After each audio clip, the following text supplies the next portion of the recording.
Friends, I welcome on behalf of JNU teachers and students the panelists who will be discussing today the issue of Hyderabad Central University. See, the individual who was instrumental in pushing Rohit to death, the individual who got the teachers beaten up and jailed, two of the faculty colleagues who are here, Professor Tathagat and Professor Ratnam, both are here.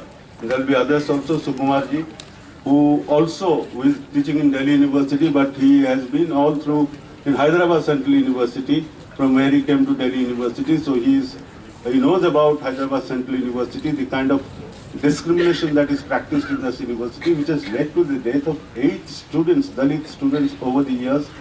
Now the university or the government, instead of addressing these issues, have chosen to bring back Apparao and unleash more and more repression on the students and teachers of that university. We, on behalf of JUNUTA and Federation of Central University Teachers Associations, we have already demanded that such a person has no place in academic institution. Apparao has no place. He should be instantly removed, and all the actions that he has done in this university, he should pay for it. He should be punished for it. He cannot go unpunished. We can't see Apparao go unpunished and not continue to stay in this university in the capacity of Vice Chancellor, and any other colleague, any other administrator who has collaborated with Apparao in discriminating against Dalit students leading to Rohit's death, they have to really pay for it, they have to be punished for it. I welcome all of you again, all the panelists, and I request Dr. Sukumar to introduce all the panelists and start the proceedings. Friends, Jai Bhim and Lal Salam. जोर से बोलो एक बार, please. Jai Bhim. Lal Salam. Okay. Let me introduce the panelists today. I teach political science in Delhi University. We have Guram Srinivas. He teaches sociology in JNU. And then we have Hani Babu, who is the faculty in English department, Delhi University. All the panelists, whomever I'm, introducing, they're all actively involved. As Ajay was mentioning that, from the day one, they're all actively involved, and they are continuously working on these issues of discrimination, especially, caste discrimination in these higher educational institutions. And we have Bhupali here, who is a research scholar, who is very actively involved in these movements from the day one. Ramanaga, General Secretary, JNUSU, our own students, union member. And I would like to introduce that our two friends, who is more courageous than anyone else, who faced the police brutality, who faced the state's, brutality. They both are with us today, and we are all with you, sir. And on behalf of JNU and on behalf of many other organizations who are there here, we are all with you, and we will stand with you forever. So that is our commitment to both of you, not only to both of you, but to HCU and many other higher educational institutions who are fighting against these cultural fascists. And this fight will continue forever. This fight will continue forever, and ideologically we have a very clear-cut position how to challenge these people, and how to make ourselves clear that look, you can't stand in front of us, and we are not keeping silent. And that is where our two guests here will have much more time to share their whatever the problem is there, which they've experienced. And I request both, I welcome both Tadhagat and Ratnam to this forum at JNU especially. Without standing between you and the other panelists, I'll follow the order okay, yeah. Sure, yeah, I'll do that. I request now Dr. Gurram to share a few of his ideas which he's working on these discrimination issues and caste issues in the campuses. Gurram, please.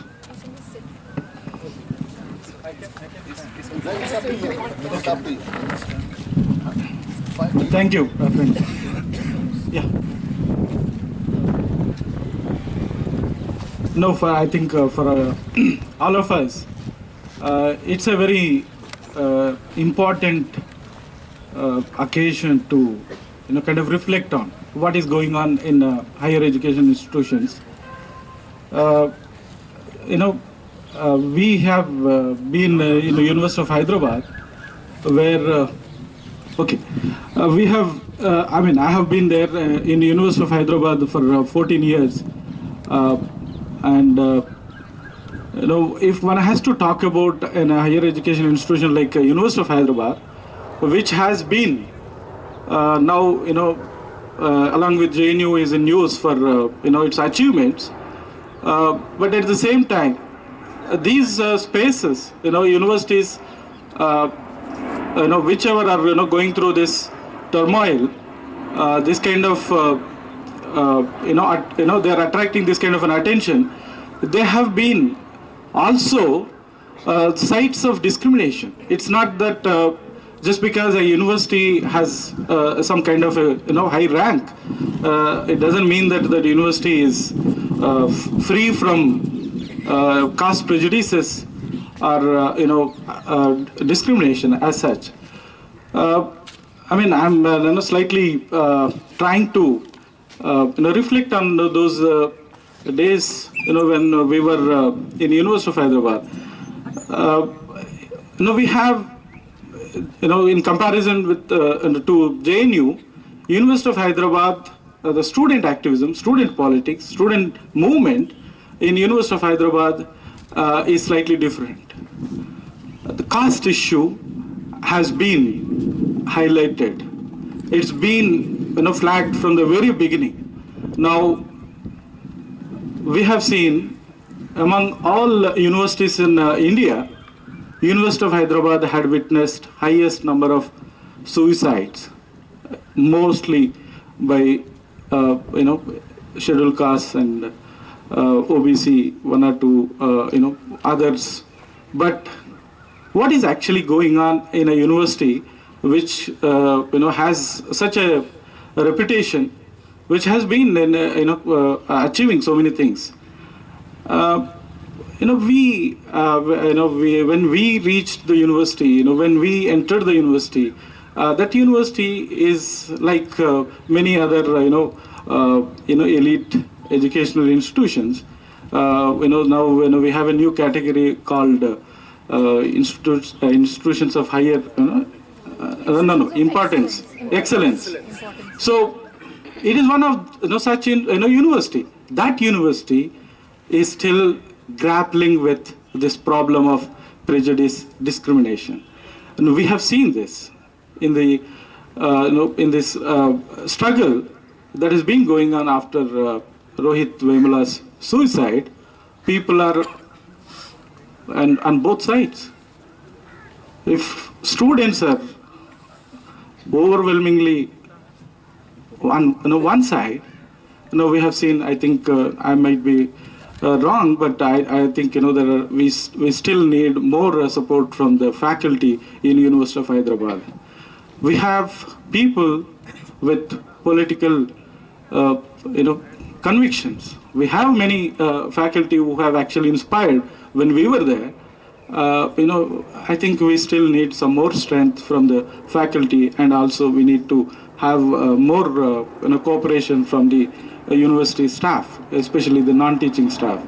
So whatever is going on in University of Hyderabad is now part of a clear divide that we are seeing, and it is a division that is that has been brought up because of political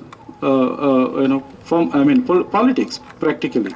So we have a divide in a university like University of Hyderabad, and we are seeing probably something similar in many other universities.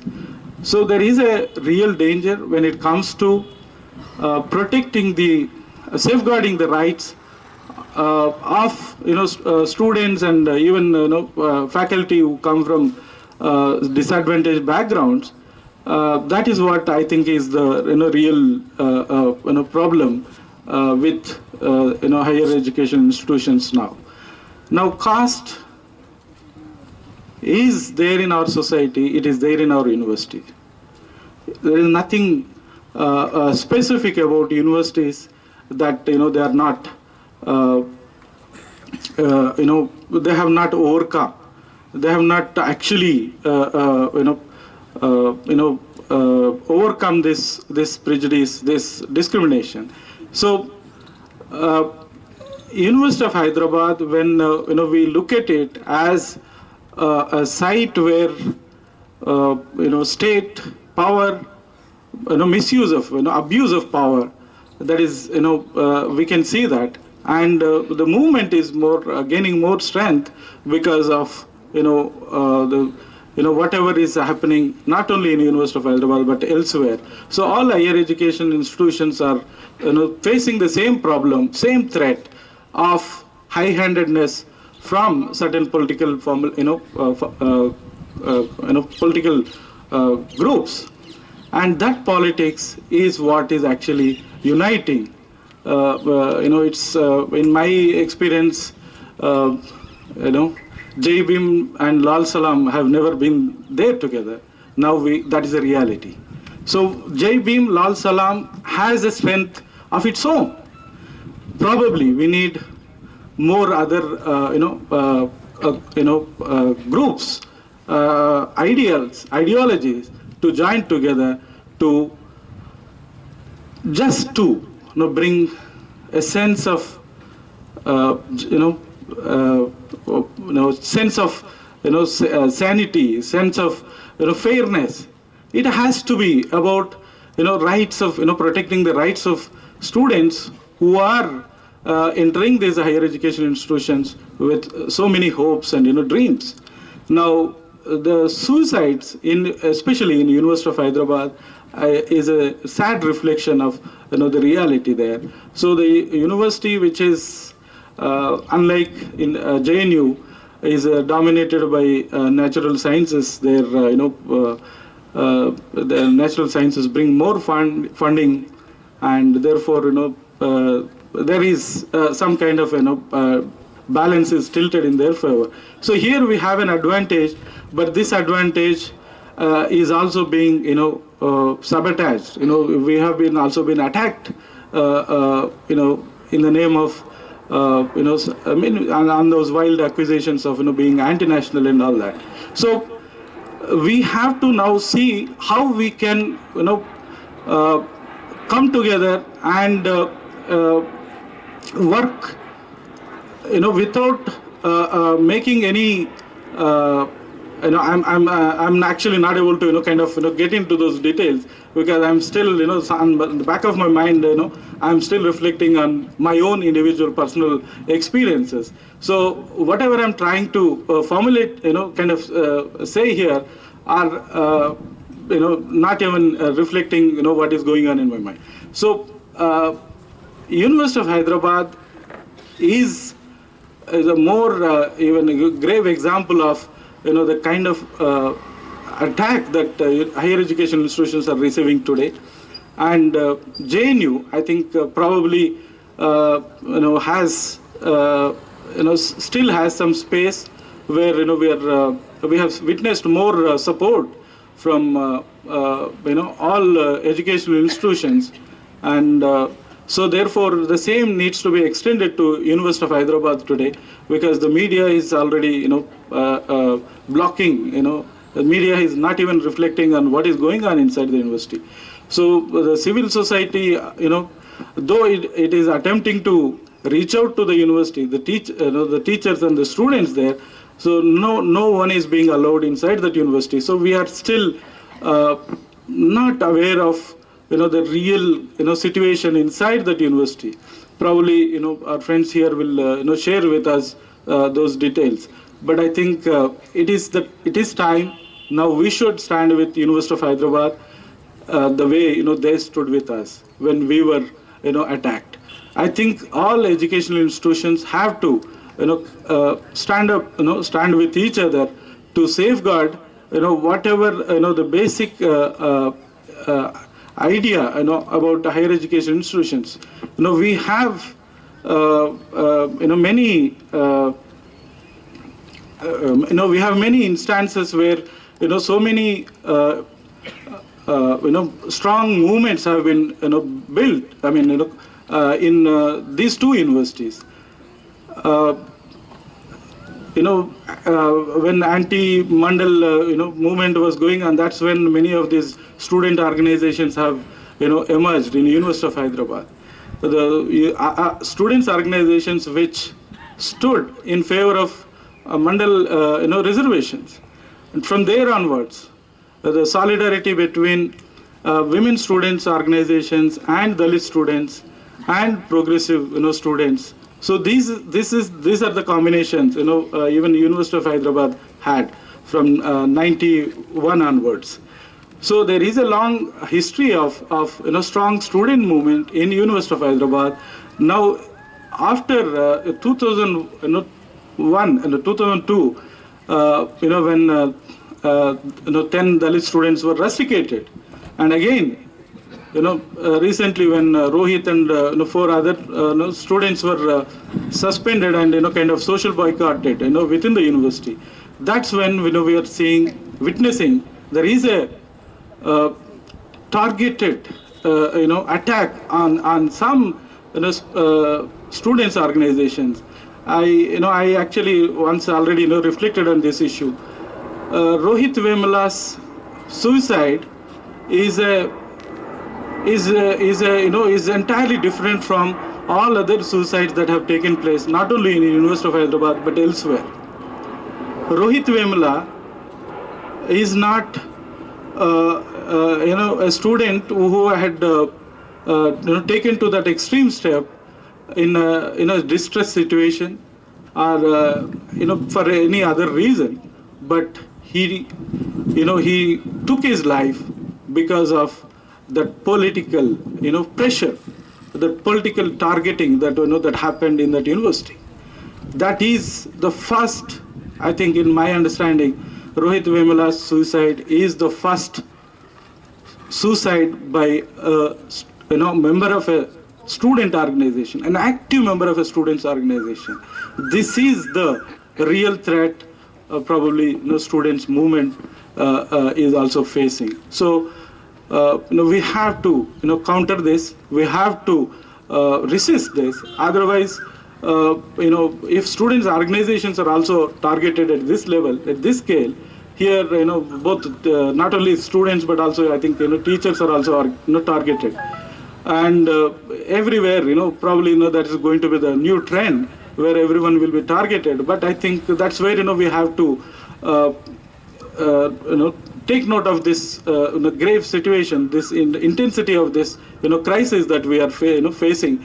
So we need to act together. I hope Professor Ratnam and Tathagat's presence here would help us, each one of us, to connect with each other and work together. I thank you for giving me this opportunity. Thank you. Before inviting Hani Babu, let me tell how Hyderabad University defines merit. Because in 2014 I have conducted 4 university study on discrimination and exclusion in higher learning institutions. That includes Hyderabad University, Mumbai University, Madras University and Delhi University. Hyderabad University has its own uniqueness of defining merit. You know what it did? When Dalit students, each Dalit students have their own narratives in Hyderabad University. It takes a lot of time to tell. But one point, when Dalit students were able to do much more better than many other students comparatively. So when they started asking that, look, are we not eligible to get gold medals? Why only the others they get gold medals? Why the others become toppers? And Hyderabad University created a separate SC/ST gold medals. So if they don't fall into the general merit. So in this, here also they are creating a separate, merit where, SC/STs have a different merit, but the others also have some kind of different merit. So perhaps only in Hyderabad University, such kind of, discrimination, which is very much explicitly visible. Anyway, I'll also give 2-3 more examples in between, because now I request Hani Babu to come and share his experiences. Yeah, I'll sit here and speak. I'm not going to speak directly about the happenings in Hyderabad University, although I'm connected with the university and with Hyderabad in many more than one ways. We have people who have been in the thick of the things from there, so we'll hear. I'm also eager as all of you, to hear from them the first-hand account. But I would rather speak on some of the kind of reflections that I have been having in the course of this whole struggle. And also even before this struggle, actually, with all the other struggles that we have been engaged in, where caste has been central, caste discrimination, reservation, these issues have been central, especially with relation to universities and central universities. So I think this could be thought of, my reflections, and maybe partly like an internal critique also, maybe because I think speaking in JNU, I think I can consider this as an internal space where I can kind of freely share these kinds of concerns. Now, because one of the things from after the happenings of February 9th especially, that we started hearing were questions like, questions or statements rather, right? Actually it involved both a statement and a question. Like, we are with Kanaya, but are you with Umar and Anirban? I think this was one of the questions. Then later it was asked, we are with Umar and Anirban, but are you with Gilani? It was also asked, we are with JNU, but are you with HCU? So, I mean, this was, I think, a constant kind of, although not like, generally, but then there were voices from here and there asking these questions, which sometimes people did engage with them, sometimes they were brushed aside, sometimes they were like looked at as irritants. But I kind of was trying to decipher this, who are these we and you?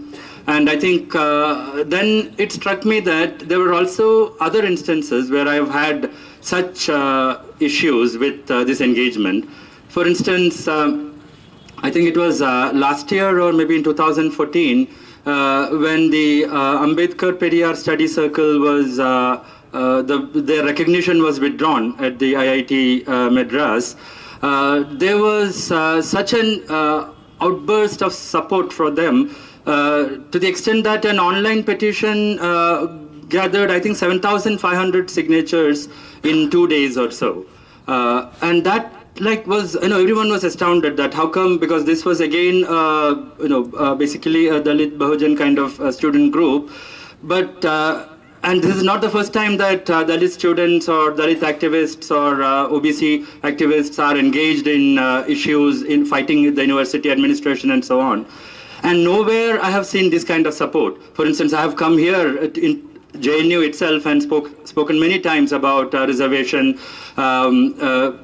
Already, I think the previous speaker talked about that, issue of reservation in direct at PhD admission. I mean, I don't see large scale interest in these issues. There are activists and teachers and student groups, JNUSU also. I mean, I'm not criticizing any of these groups. But what I was surprised was that in generally these kinds of issues, you don't find a large scale support. And the same is true if JNU is, has this state. In DU it's much worse actually. Not even that small group will quite often come in support when we are fighting reservation issues. Whereas if this particular kind of the Ambedkar Periyar Study Circle issue got such a wide support. So I was wondering what makes that certain issues click in the sense that they evoke public outrage, whereas certain other issues are looked at, okay, this is your issue, you are fighting for reservation, that's your issue. Then I realized actually at the heart of this is the basic thing that they are fighting for. Because if the Ambedkar Periyar Study Circle was fighting, they were not fighting for uniquely issues related to Dalit, but they were raising issues related to freedom of speech. And I realized that freedom of speech is something which is granted only to citizens by the Constitution, right? Article 19 is freedom for citizens. Whereas the Dalit activists and student groups, fighting for reservation fight on the basis of equality. And equality and even right to life are given to persons. That means those are like more fundamental, basic kind of rights. Equality is a more basic right, whereas freedom is, I mean, I'm sure there are like legal experts and political scientists here who know better about these things. But freedom of speech is granted to, it's a political right. So I realized that when it touches the political right, immediately there is an outrage, and the support pours in from all kinds of quarters. And when we fight for reservation, remember Rohit was not the first student who committed suicide in Hyderabad, right? I mean, the president of JNUTA mentioned that there were 8 students, maybe more, I don't know exactly. But in Hyderabad itself, there were some 20-25 suicides. So even at the heart of Rohit Vemula's suicide, the issue is, of course, there is caste in that issue, but then basic issue that there is again about freedom. So I was wondering whether, is this related to freedom, that this particular issue has kind of gathered this kind of support.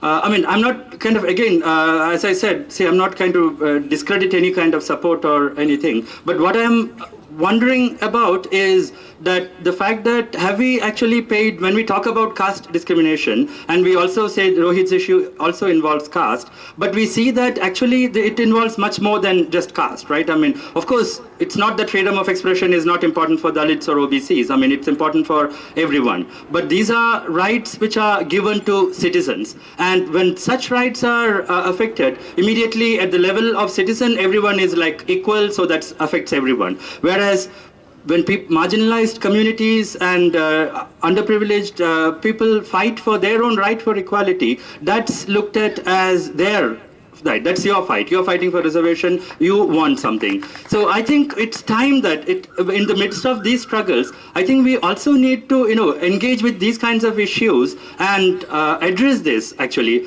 I mean, rather than saying that, yeah, we are with JNU, we are with HCU, we are fighting caste discrimination, but let's also kind of interrogate ourselves and see, I mean, why is it that we are unable to come forward and fight for reservation? Why is it that, there isn't that kind of faculty support for PhD, direct reservation in direct PhD in JNU, or reservation for OBCs in associate professor and professor in JNU. I mean, I'm not saying that DU has all this, right? DU doesn't have any of these things. But I think it's time, if we are taking this struggle forward, it should not be just about fighting discrimination and fighting whenever students commit suicide, but let's also come out and fight for equality, right? I mean, I think, this is the basic thing I wanted to share as part of this. So, yeah, I'm not taking much time.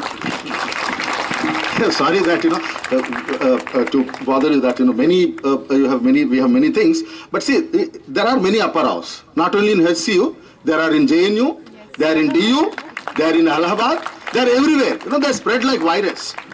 And this virus is so much so important to, we are all here as if that, to debate about this, Upper Rao, and, Upper Rao and his mindset, casteist mindset.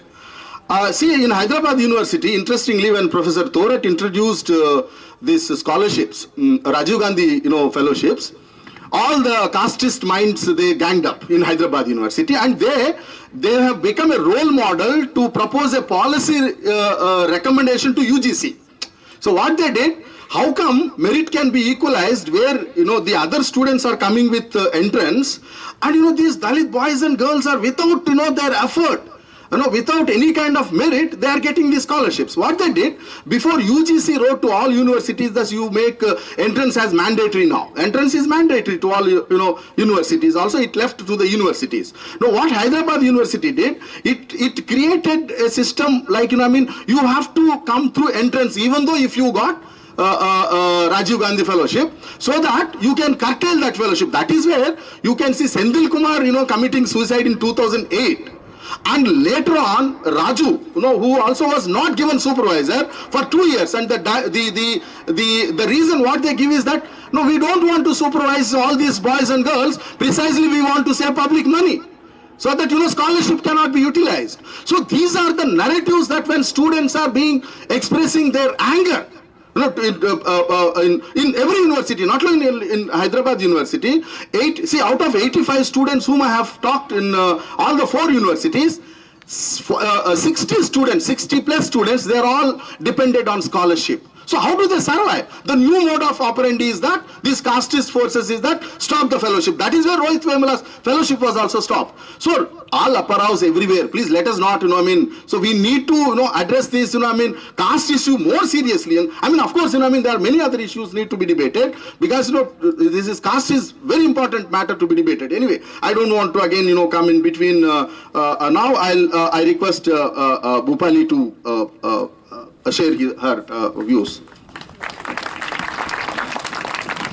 Jai Bhim and Johar friends. Today I find this day as a very important day because this particular campus, though we have seen many people writing and talking about caste in higher education in a different ways, but in a serious manner like this is, I believe, for the first time openly caste is getting discussed in a JNU campus and in higher education particularly. So to begin with, I would like to quote Dr. Babasaheb Ambedkar. Once he is giving a very thought-provoking statement. He says, it might have been thought that the principle of equal justice would strike a death blow to the established order. As a matter of fact, far from suffering any damage, the established order has continued to operate. It might be asked why the principle of equal justice has failed to have its effect. The answer to this is simple. To enunciate the principle of justice, even we can say social justice, is one thing. To make it effective is another thing. Then I would like to say that when we think about this statement in a serious manner, the question goes to all of us, those who claim to be progressive, liberal and seculars as well as Ambedkarite.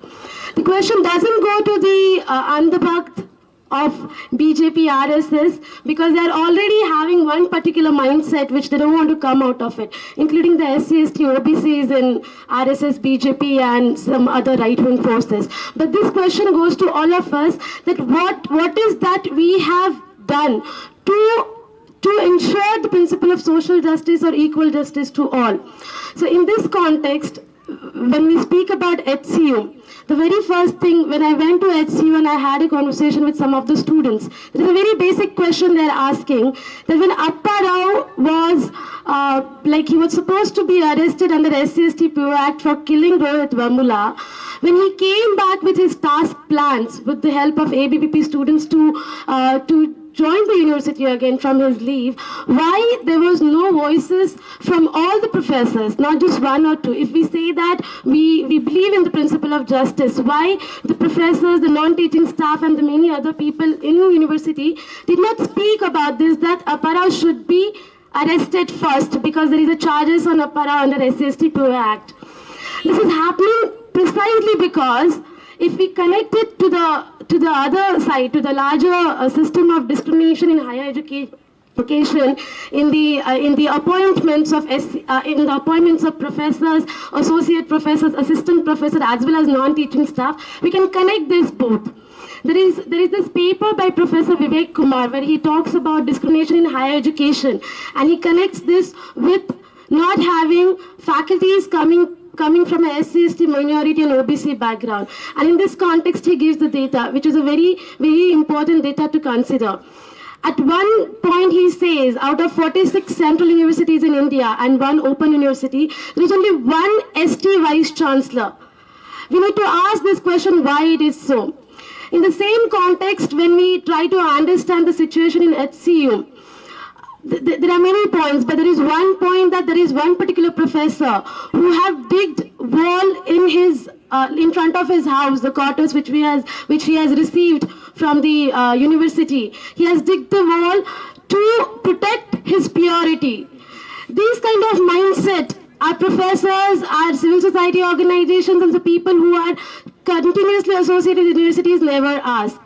When we ask this question inside the student movements also, whenever the organizations which particularly talk about the discrimination based on caste, the violation of rights based on the caste, those organizations who raise such issues have been branded as so-called progressive individuals and organizations also as casteist organization. We have to remember that Rohit Vemula was also branded as a casteist person. And not just Rohit, many activists, student activists who talk in the line of Ambedkar, Kanshiram, Phule, or this particular ideology, many people think that they don't talk about caste as a structural issue, but they talk only against upper caste people. We need to understand that the people who are talking anti-caste lines, anti-caste voices, they're not targeting the upper caste individuals, but they're targeting the caste as a practice. It is very inbuilt in this society, in universities also. The next point, when we try to understand the issues which is going on in HCU, they have been conducting Eklavya Speaks series, and their students themselves are coming up and stating the way they are facing discrimination from their professors, from their guides as well. There are instances where many professors who are like guide, they don't give time to students coming from SC/ST and minority backgrounds, OBC backgrounds. Other than that, the women, basically, those who come from so-called, like, quote-unquote, reserved category students, women basically, institutions like Delhi University and basically these cowbelt universities, they use the word kote se aaye ho ya kothe se aaye ho. We need to understand what would be the impact of such statements on students coming from these universities. And to tackle such kind of statements, to tackle such kind of institutional harassment, we are failing to have a mechanism.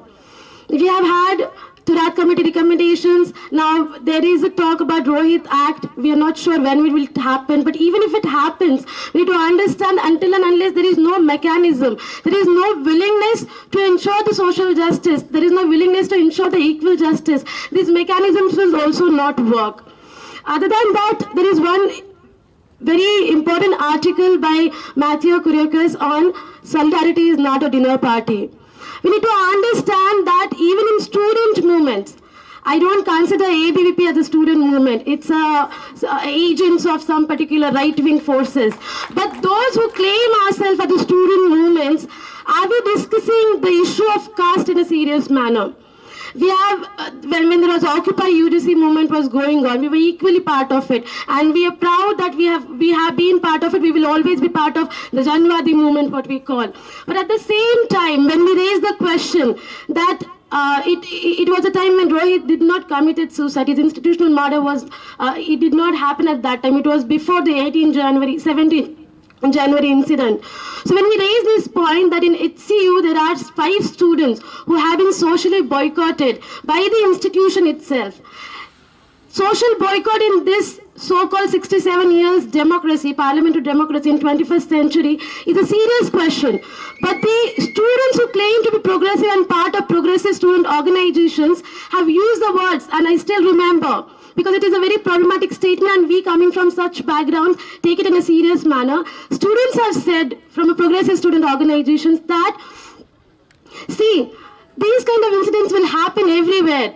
The students from particular university, if it's happening in HCU, the students from HCU should raise this issue. We should question this kind of mentality as well. If social boycott, if discrimination based on caste is happening, here in Delhi or whether in some remote area of some particular district in Maharashtra or Rajasthan or Hyderabad, we need to take these all issues in a serious manner.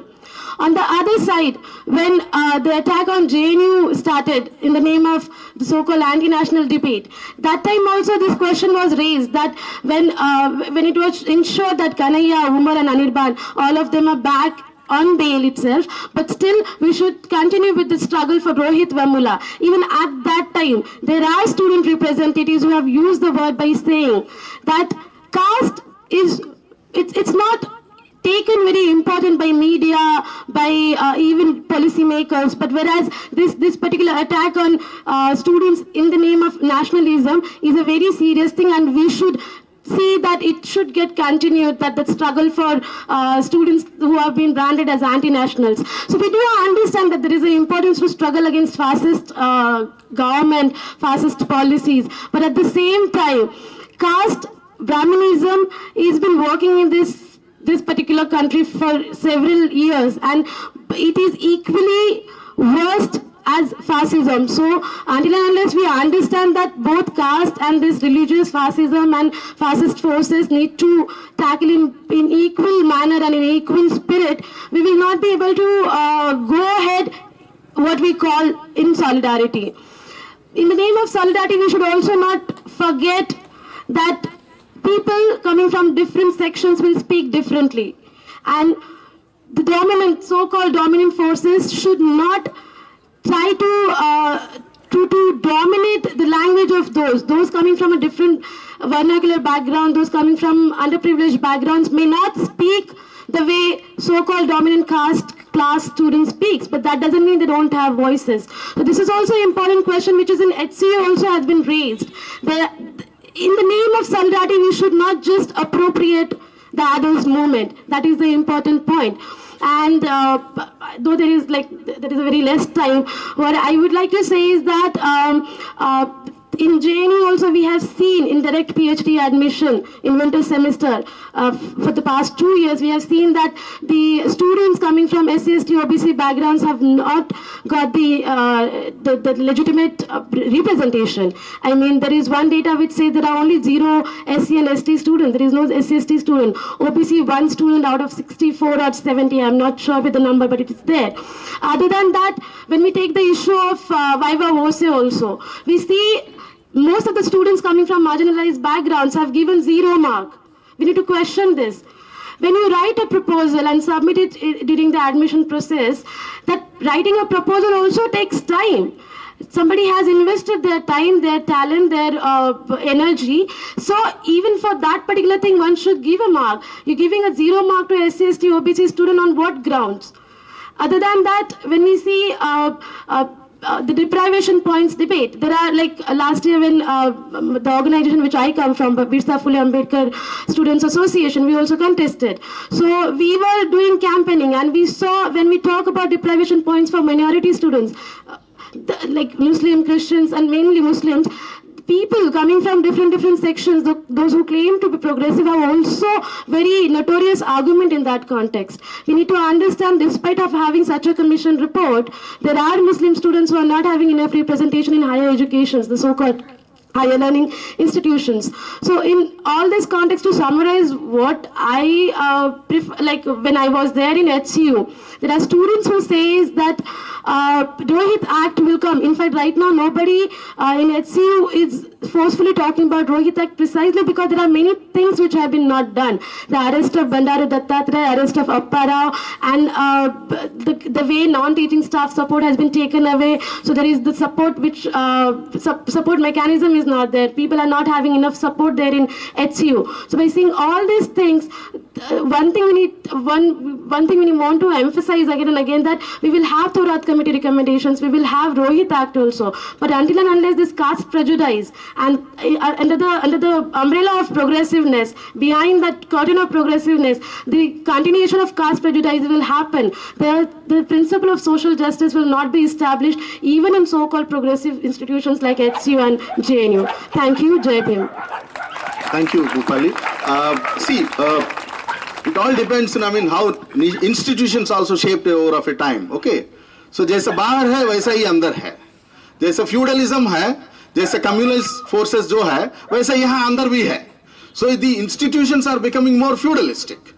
Keeping all these things aside, you should see the nature of the vice chancellor in Madras University. He is like, as a feudal don. Heads and, vice chancellors they come in such a way, once if you are head, for 25 years, 30 years, you are head of the department. Imagine the plight of the students, especially the, marginal students, those who come from marginal background. And, it is like, the way the vice chancellor addresses the professors, it is so much so insulting. And you know, students tell stories and stories about their behavior. You know, the nature of mindset, casteist mindset, needs to be addressed. That is what Bhupali was hinting. Even though you might be progressive, but you are an upper caste, you need to change your mindset. That is where we need to seriously take caste as an important issue and debate in these higher education institutions. And now I request, Professor Rattam to, we must give a big applause to both Rattam and Talaga. I mean, they are all role models. So we must, fight for them. So now I request Rattam to, speak.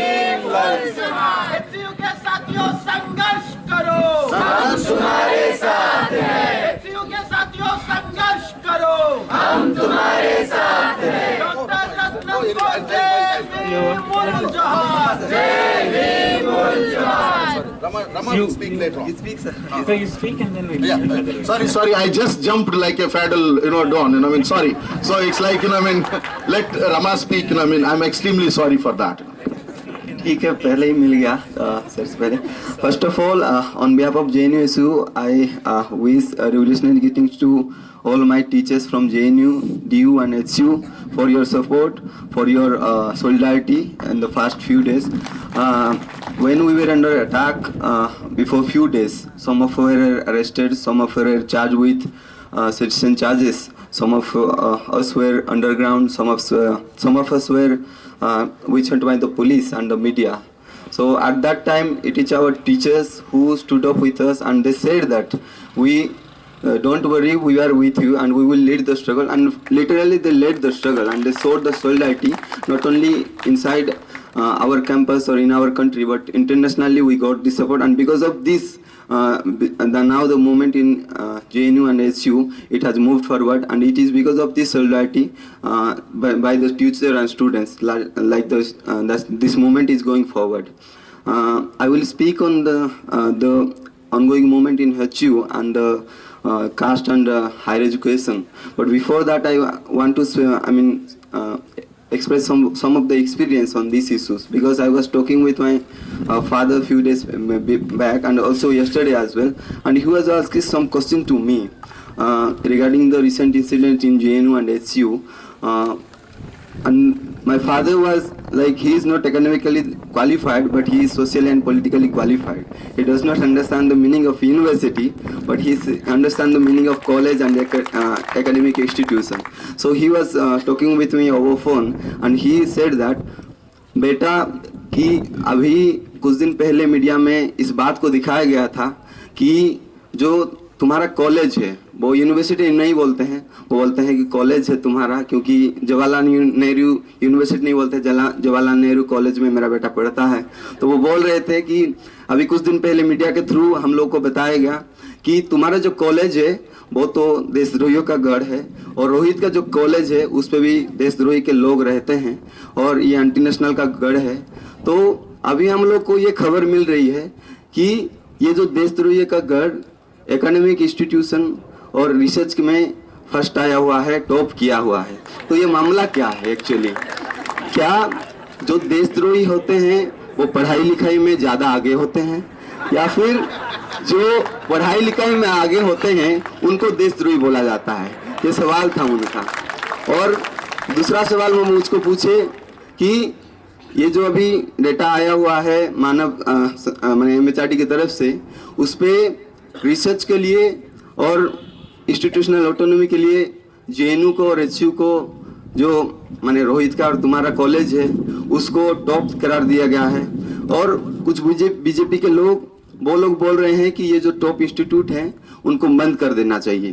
तो actually ये सवाल होता है, क्या जो best universities हैं उनको बंद करने का मतलब क्या है? तो मैंने बोला, उनको जवाब दिया मैंने कि अभी जो रैंकिंग आया हुआ है उसको ये कह लीजिए, वो रैंकिंग नहीं है, एक हिट लिस्ट है. उस पर जो पहले नंबर आएगा उससे पहले अटैक होगा और उसको पहले टारगेटिंग होगा. आप देख लीजिए, थर्ड नंबर पे JNU है, उसके बाद HU है. पहला जो 2 नंबर इंस्टीट्यूट है वो Indian institute of science Bangalore है. दूसरे नंबर पे इंस्टीट्यूट ऑफ केमिकल टेक्नोलॉजी जो इंस्टीट्यूट है मुंबई का, वो है. तो मैंने बोला ये लोग गलती से नंबरिंग किए हैं. पहला नाम तो IITM का होना चाहिए था, दूसरा FTI का होना चाहिए था, तीसरे में तो JNU और चौथे में तो HU है। तो ये हिट लिस्ट इस तरह से बनाना चाहिए था। और देखिए किस तरह का मजाक किया गया है। माने एक जो क्राइटेरिया सेट किया गया HU को और JNU को चुनने के लिए, तो उस पे एक क्राइटेरिया है इंस्टीट्यूशनल ऑटोनॉमी और एकेडमिक जो फ्रीडम है और हमारा जो कैंपस डेमोक्रेसी है, उसके लिए ये लोग टॉप किए हैं JNU और HU। लेकिन मैं कल यही बात मीडिया वालों को बोल रहा था कि जो लोग आज ये रैंकिंग बनाए हैं, शायद बनाते बनाते ये भूल गए कि एक एकेडमिक ऑटोनॉमी होता क्या है और कैंपस डेमोक्रेसी होता क्या है। क्योंकि अगर ये उन लोगों को पता होता तो JNU को टॉप में नहीं रखते और HU को उसके बाद नहीं रखते। और ये बहुत कॉन्ट्राडिक्शन है। जो लोग कल हमारे एकेडमिक इंस्टीट्यूशन का जो ऑटोनॉमी है, कैंपस डेमोक्रेसी के ऊपर अटैक कर रहे थे, आज वही लोग हम लोग को सर्टिफिकेट देकर बोल रहे हैं कि तुम लोग टॉप किए हुए हो। और इस बात के लिए मैं JNU का जो स्टूडेंट कम्युनिटी है, टीचर कम्युनिटी, इंक्लूडिंग कर्मचारी संस्टाफ, उनको मैं धन्यवाद देना चाहता हूं और बधाई देना चाहता हूं कि ये जो कैंपस डेमोक्रेसी है, इसको बचाने की लड़ाई आप लोग लड़े हैं। और आज इसी की वजह से JNU का नाम हमेशा से आगे रहता आया हुआ है और आज भी रहा है। और मैं बोलूँगा, मैंने जो टॉपिक है आज का, उस पर कुछ बातें बोल करके मैं अपनी बात खत्म करूँगा। जब हम लोग कास्ट एंड हायर एजुकेशन की बात करते हैं, तो हायर एजुकेशन का जब बात आता है तो उस पर इंस्टीट्यूशन का सवाल आता है। जब हम लोग इंस्टीट्यूशन की बात करते हैं तो उस पर एडमिनिस्ट्रेशन का बात आता है। जब हम लोग एडमिनिस्ट्रेशन की बात करते हैं तो उस पर जो एडमिनिस्ट्रेटिव हेड हैं उनका बात आता है। जब हम लोग एडमिनिस्ट्रेटिव हेड की बात करते हैं तो वाइस चांसलर का रोल भी उस पर आता है। और जब हम लोग वाइस चांसलर की बात करते हैं तो एक ऐसा भी नाम आता है जो यूनिवर्सिटी ऑफ हैदराबाद पे बैठे हुए हैं, अप्पाराव जी का, तो उनका भी हम लोग को नाम आता है। क्योंकि कास्ट डिस्क्रिमिनेशन जो होता है, इंस्टीट्यूशन और एडमिनिस्ट्रेशन मिलके दोनों का माने रोल रहता है उस पे। आप लोग देख लीजिए, हो सकता है हम लोग को लगे कि कास्ट और हायर एजुकेशन दो सेपरेट वर्ड हैं, निश्चित रूप से सेपरेट वर्ड है और उसका मीनिंग अलग अलग है, लेकिन इन दोनों के बीच में बहुत सारा लिंक्स है जो कि हम लोग एक्सपीरियंस किए हैं। ऐसा नहीं कि जो कास्ट होता है वो आपको बोल देना है कि तुम दलित कम्युनिटी से आए हो, या फिर तुम माइनॉरिटी कम्युनिटी से आए हो, या फिर तुम आदिवासी कम्युनिटी से आए हो। कास्ट डिस्क्रिमिनेशन ये भी होता है कि एक यूनिवर्सिटी के अंदर अगर 10 हॉस्टल हैं, उस 10 हॉस्टल में से एक हॉस्टल को अंबेडकर हॉस्टल बोल देना और उस पर बस दलित स्टूडेंट्स को रहने के लिए परमिशन दे देना, तो ये भी कास्ट डिस्क्रिमिनेशन होता है। और मेरे पहले भी बोले कि डायरेक्ट PhD में जो दलितों का रिप्रेजेंटेशन होना चाहिए था उसको ना फिल करना, और जो हमारा वाइवा बसे की बात है उसका भी सवाल इस पर जुड़ता है। लेकिन कुछ बातें मैं जो पिछले दिनों बोल रहा था, जब रोहित का लड़ाई हम लोग लड़ रहे थे, उसी को लेकर के मैं फिर से उसको रखूंगा और बाकी लोगों को भी हम लोग सुनेंगे। जब आज की तारीख में हम लोग क्लेम कर रहे हैं खुद को कि हम लोग 21st सेंचुरी में रहते हैं, हम लोग ज़्यादा मॉडर्नाइज हो रहे हैं, हमारा देश प्रोग्रेस कर रहा है, हमारा जो देश है वो तरक्की कर रहा है। और कुछ लोग बोलते हैं कि जो ट्रेडिशनल कास्ट प्रैक्टिस था, जो माने प्राचीन काल में होता था, जो जिस तरह का कास्ट डिस्क्रिमिनेशन, वो आजकल तो मॉडर्न सोसाइटी में नहीं होता है, मॉडर्न इंस्टीट्यूट में नहीं होता है, अर्बन एरिया में नहीं होता है, बस गांव में होता है। लेकिन रोहित का जो इंस्टीट्यूशनल मर्डर हुआ और डेल्टा मेहगवाल का जो इंस्टीट्यूशनल मर्डर हुआ, इस बात का प्रूव करता है कि आज भी जो सो कॉल्ड मॉडर्न सोसाइटी है उस पे कास्ट एग्जिस्ट करता है। आज भी जो सो कॉल्ड मॉडर्न इंस्टीट्यूट्स है उस पे कास्ट एग्जिस्ट करता है। आप लोग देख लीजिए कि गांव में होता क्या है। जब ये बोलते हैं कि गांव में कास्ट जातिवाद माने वहां पे एग्जिस्ट करता है, गांव में होता क्या है, जब कोई एक उच्च जात या फिर नीच जात के बीच में कभी झगड़ा होता है, कोई कन्फ्रंटेशन होता है, किसी बात को लेकर के बहस होता है, तो सबसे पहले जो लोअर कास्ट होते हैं उनके ऊपर क्या होता है, उनको सोशली बॉयकॉट कर दिया जाता है। जो सोसाइटी होता है उनको बॉयकॉट कर देता है, बोलता है कि तुम्हारे घर में अगर कोई शादी होगा तो हम लोग नहीं आएंगे, तुम्हारे घर में अगर किसी का डेथ हो जाएगा तो हम लोग नहीं आएंगे। फिर उन लोगों को बोला जाता है कि तुमको पब्लिक स्पेस में हम लोग यूज करने नहीं देंगे, तुमको पब्लिक स्पेस से बॉयकॉट करेंगे।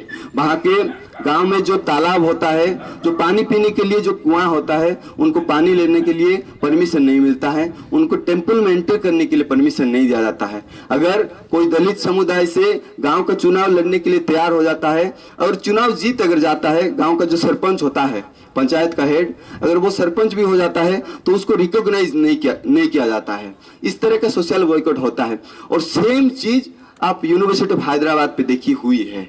जिस तरीके से हमारे साथी रोहित और उनके दोस्तों को सोशली बॉयकॉट किया गया, उनको बोला गया कि तुम लोगों को हॉस्टल में जाने नहीं देंगे, तुम लोगों को पब्लिक स्पेस में एंट्री करने नहीं देंगे, तुमको एकेडमिक एक्टिविटीज से डिबार करते हैं, तुमको जो तुम्हारा फंडामेंटल राइट है, राइट टू कंटेस्ट इलेक्शन, वो तुमको वो राइट टू कंटेस्ट इलेक्शन भी आजमाने नहीं देंगे, तुमको इलेक्शन लड़ने नहीं देंगे। तो ये same social boycott university of Hyderabad पे हुआ है। और ये इस बात का गवाही है कि आज भी हमारे जो एकेडमिक इंस्टीट्यूट्स है वहां पे कास्ट डिस्क्रिमिनेशन होता है। और इस बात को हम लोग देखे हैं, डेल्टा के केस में भी हम लोग देखे किस तरीके से एक लड़की जो पढ़ रही थी, एक होनहार लड़की थी जिसका माने एक रिकॉर्ड रहा है, उनको भी जिस तरीके से एक इंस्टीट्यूशनल डिस्क्रिमिनेशन झेलना पड़ा और उसके चलते उनका जान भी गंवाना पड़ा। और आज इसी बात को लेकर के हम लोग के बीच में जब हमारे टीचर्स आए हुए हैं हैदराबाद सेंट्रल यूनिवर्सिटी से, तो वो लोग अपना बात वहां पे रखेंगे। और प्रोफेसर भी मेरे पहले बोल रहे थे कि किस तरीके से एसयू के अंदर ये बातें लगातार कितने सालों से चली आ रही है और उसके खिलाफ कोई बोलने वाला माने बहुत ही कम लोग हैं, लेकिन उसको पब्लिक डोमेन में लाया नहीं जाता है। और ये बात तमाम सारे इंस्टीट्यूट्स में हैं। आप लोग वर्धमान महावीर जो इंस्टीट्यूट है उसका रिपोर्ट देख लीजिए, जो एम्स का रिपोर्ट है उसका भी देख लीजिए, ये सब चीजें हो रही है। लेकिन आखिर में कुछ बातें कह करके मैं अपना जो स्पीच उसको मैंने बाइंड अप करूंगा कि आखिर रोहित का जो इंस्टीट्यूशनल मर्डर था उस पर खास बात क्या था। पहले भी दलितों का हत्या हुआ है, पहले भी दलित जो महिला है उनका रेप होता हुआ है और आगे भी शायद होता रहे, इसमें कोई दोहराई नहीं है। लेकिन रोहित का जो इंस्टीट्यूशनल मर्डर हुआ उस पर एक बात खास है, वो बात यह है कि जिस सवाल को लेकर के कल हम लोग अलग अलग प्लेटफॉर्म पे लड़ रहे थे, आज रोहित के जो इंस्टीट्यूशनल मर्डर हुआ उसके बाद हम सब लोग एक प्लेटफॉर्म में आकर के रोहित के जस्टिस की लड़ाई लड़ रहे हैं। और ये खास बात है और आज इस बात को हम लोग को रिकॉग्नाइज करना पड़ेगा, क्योंकि जब रोहित को मारा गया ये एक मैसेज हम लोग को मिला है कि आज नीला और लाल झंडा को एक साथ आकर के जो भगवा झंडा है उसके खिलाफ हम लोग को लड़ाई लड़ना पड़ेगा, तभी जाकर के हम लोग ये लड़ाई जीत सकते हैं। और ये लड़ाई हम लोग पहले ही दिन से बोल रहे थे, कोई अलग अलग लड़ाई नहीं है। रोहित का इंस्टीट्यूशनल मर्डर हुआ, डेल्टा का इंस्टीट्यूशनल मर्डर से कोई डिफरेंसेस नहीं है, एक ही इंस्टीट्यूशनल मर्डर है। जेएनयू के ऊपर जो अटैक हुआ, एसयू के ऊपर जो अटैक हुआ, वो कोई अलग अटैक नहीं है। प्री प्लान तरीके से दोनों यूनिवर्सिटी पे अटैक किया गया है।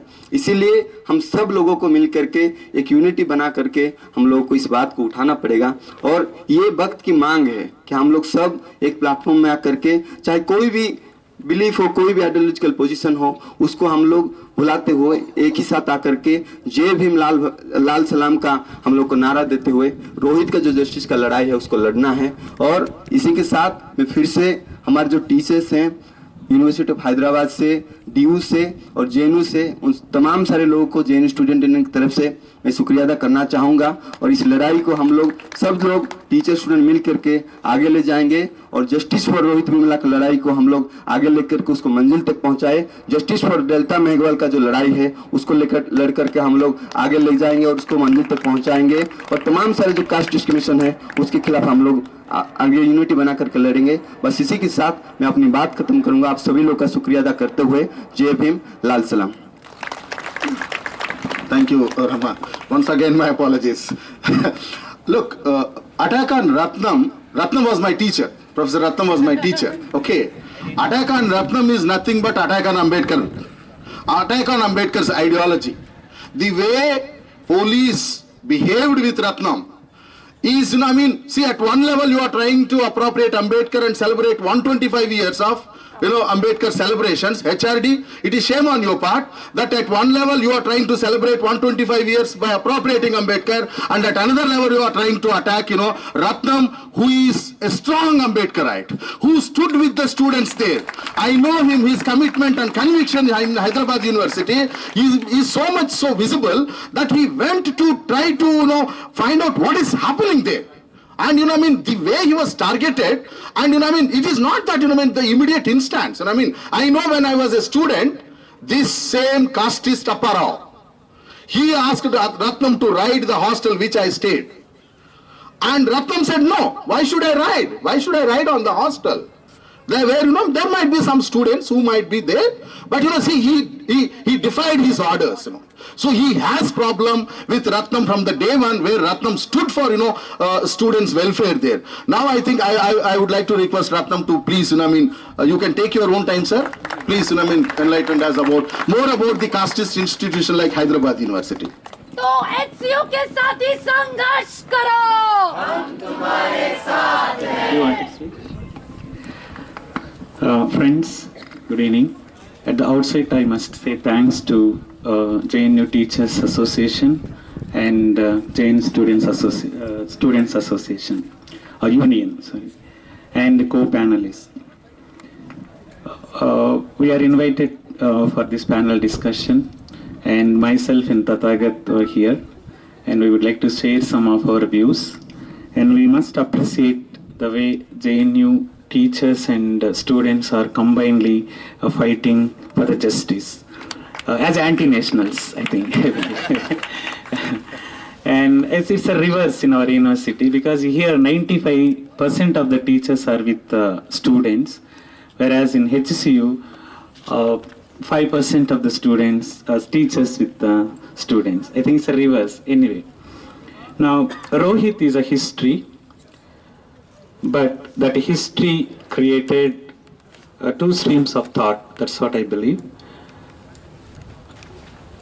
What happened in August 2015, and then what happened in 2016 January, and what happened in 2016 March 22nd. I think if you take this one, when Rohit died on 17th, committed suicide, January.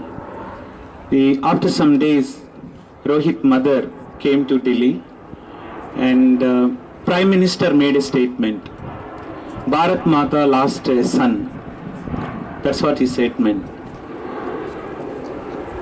From Charvakas to Rohit Chakravarti Vemula, his name. From Charvakas to Rohit Chakravarti. From Manu to Modi. These two streams of history we have to understand, because there is if you take from Karamchedu, Chundur, prior to that, Belchi, Lakshmanapur Bate, entire Dandakaranya, Kilvenmani, Khairlanji, so many places. I think Dalits, Adivasis of this country shedding their blood. For what? To be an anti-nationals? Why Rohit Vemula committed suicide? There are many suicides on the campus. There are many deaths. There are many atrocities. But why Karamchad has become an important mark in a Dalit movement? Why Naxalbari has become an important thing? Why Rohit Vemula suicide has become an important, what I feel is a second wave of students movement in the country, a radicalized second wave of student movement. I think there is something. So when he says that Bharat Mata lost a son, but who is responsible for losing a son? It's Apparao. Then if you know that Apparao is responsible for the death of Bharat Mata, then why Apparao is not punished? Why he is not removed from the post of Vice Chancellor? Yes, I am asking.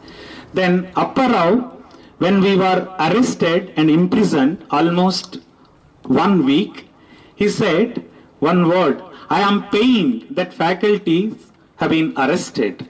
I am asking Appa Rao, had you had a pain when Rohit Vemula died, you would have come and visited the body.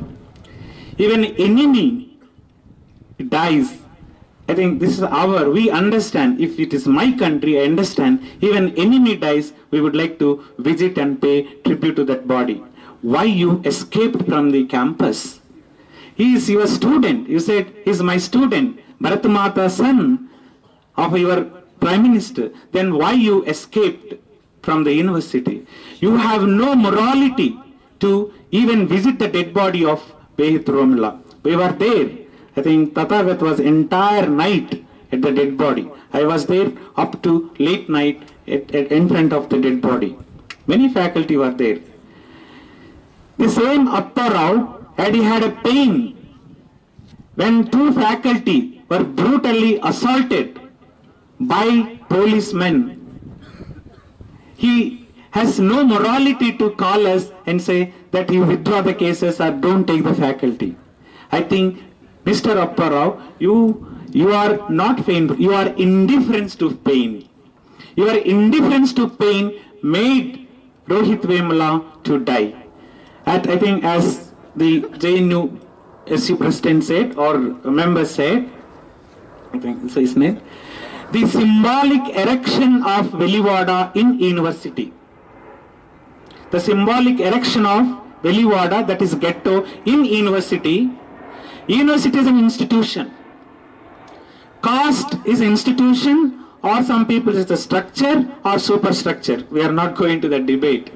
As an institution, university, it's a modern institution, as a higher learning institution, when Dalit students symbolically erected in Veliwada ghetto, faculty as a vice chancellor has not visited the Veliwada. So they brought back their village to the university. Look what he said, we are discriminated in the village. We are excluded in the village. The same way the village treating us, you are treating in a university. So there is no difference between village and university. Then our struggle is for justice. So you have not extended support as a teacher. Forget about it as a vice chancellor. Your vice chancellor comes and goes. We don't care for it. As a teacher, you have no morality to visit Veliwada. Just before 3 days, Rohit Vemula's death, we were asked by vice chancellor to be there. My own student has been expelled. So he asked all the supervisors, including Rohit Vemula's supervisor. There were deans, all the deans, senior most faculty, we were there as a supervisors. He gave half an hour lecture. The students are doing this thing, that thing. Then you must talk to the students as a supervisors not to involve this kind of thing. After that I asked, sir, you are asking me after expulsion of my own student or social boycotting of my own student, what has to be done? Had you asked me before expulsion, I would have said something to him. Now what should I tell? You did all the damage. Now even then, I suggested him, here all the deans are there, senior most faculty is there, as a supervisors, we just go to Veliwada and extend our solidarity. You come with us, we are with you. As a vice chancellor, he refused to come and visit Veliwada. After 3 days, Rohit died. They were lacking confidence. They were lacking all that supposed to come from the institution. Appa Rao denied that. Appa Rao outrightly, with casteist mind, very indictive mind, he denied. I must say that. He refused to come and visit Veliwada. Had he visited on that day, I believe that Rohit Vemula would not have. This is what, so you are vice chancellor or you are a faculty. You see, this I think we should not. See, after that, what happened? He left the university after his death and he came back on 22nd. I think Tathagat will tell what happened, how we were attacked by the police, how women students, especially women students, were attacked. I don't know whether what I want to say so many things what happened in a university, but I must say something, how we have to understand the universities and the caste question. 1948 starts with the first Radhakrishnan Commission to one of the progressive commission like Kothari Commission till Thorat Commission. I think none of these commissions except one commission in 1982 especially dealt with the JNU, Mrs. Gandhi constituted not to have any politics on the campus, not to have any violence on the campus. That was exclusively for that. Rest of the commissions never dealt about the discrimination that is going on the campuses in this country. You created good central universities. This is different set of institutions for higher learning. You have introduced of late reservations. But once they enter into the campuses, Ambedkar was asked to sit outside the classroom. Now you are asking them into the classroom, but you are discriminating. The physical discrimination of the caste has been slowly wiping out or wiped out. But the mentality of the caste, what Ambedkar said, the state of mind is not able to, I think we are not able to fight. I think this is the fight we have to, I think we are all trying to wage against the anti-caste fight on the campuses. I am really happy that JNU and University of Hyderabad is taking, because I stayed almost 9 years here. My supervisor was Joy Hassan. I did all my higher education here. What we taught from these institutions, when institutions are moving like this, the individuals who capture the institutions with a different ideology, when the ideological fight that you have or the ideology that they wanted to have, I think we have to make a point. I would like to make a point. Why Rohit died? That's why I wanted to come back. Why Rohit death has become an important for us? I must say you that I think from 90s onwards, there is a perceptible change on the campuses in this country. There is a consolidation of SC, ST, BC minorities on one side, consolidation of left forces and Bahujan forces. This consolidation of forces is not tolerated. There is an intolerance for this one. That is explicitly written by Rohit. He is from SFI, came back to Ambedkar ideology. The synthesizing of Ambedkar and Marx is going on among the students. I think this is not tolerated by rightist forces or Hindutva forces. When there was a 100-page special issue by organizer on Ambedkar. We wrote, some of us, reply. There was no reply, much reply, so we started to write a reply for that organizer.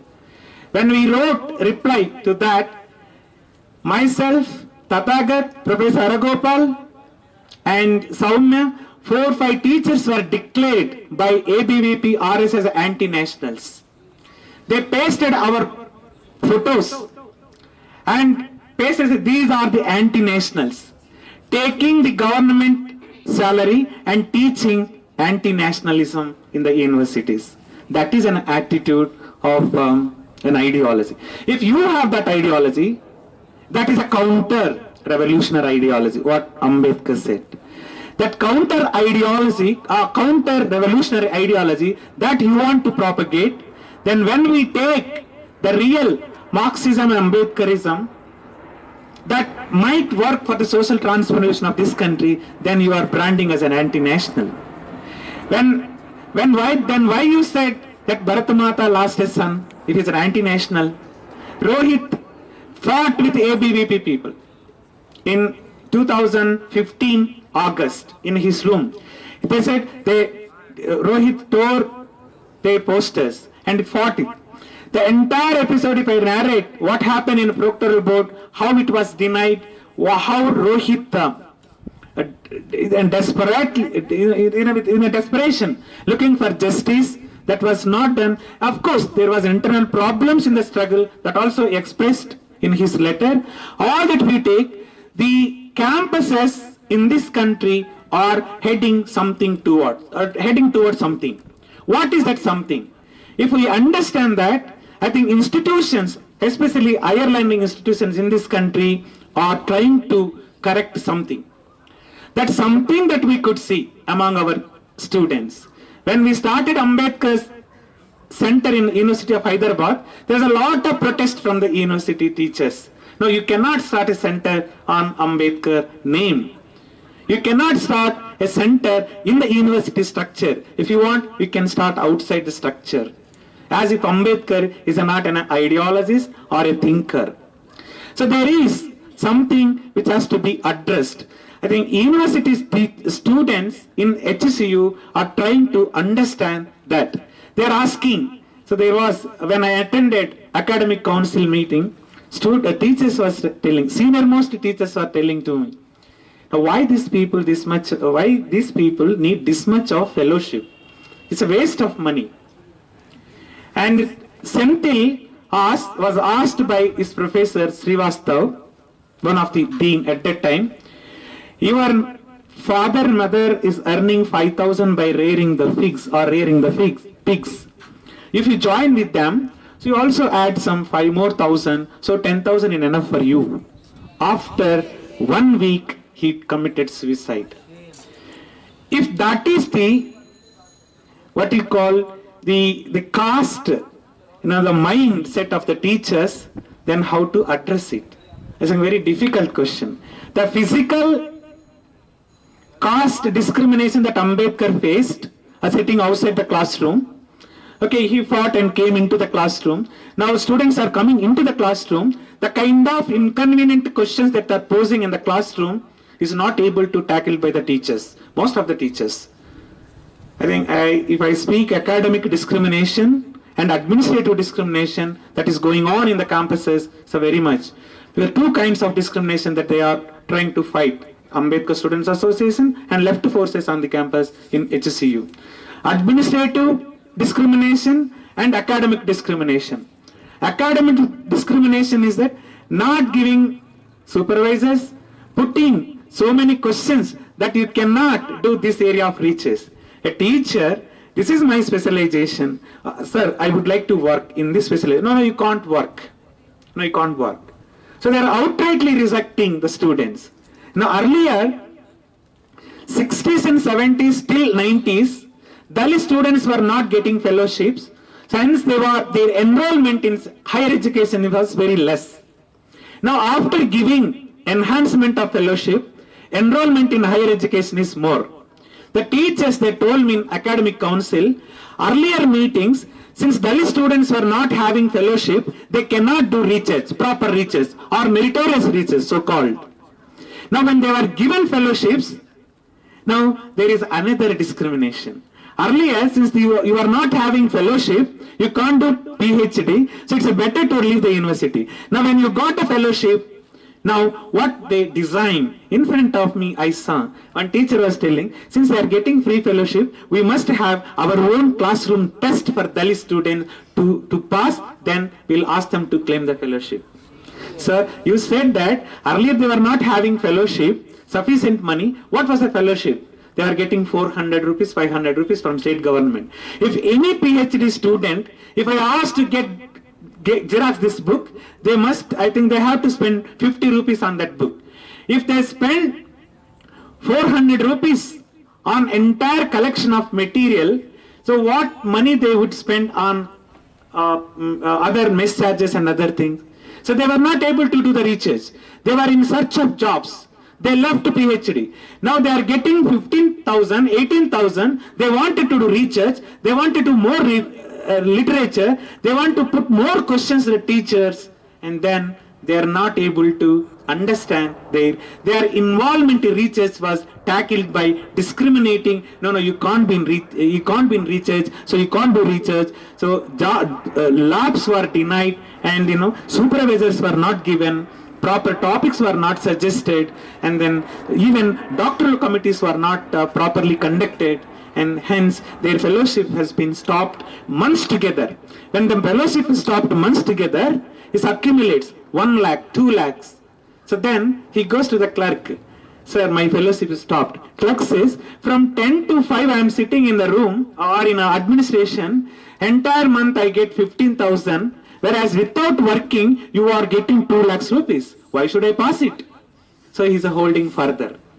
So academic discrimination and administration discrimination, these two are exposed by Ambedkar Students Association on the campuses.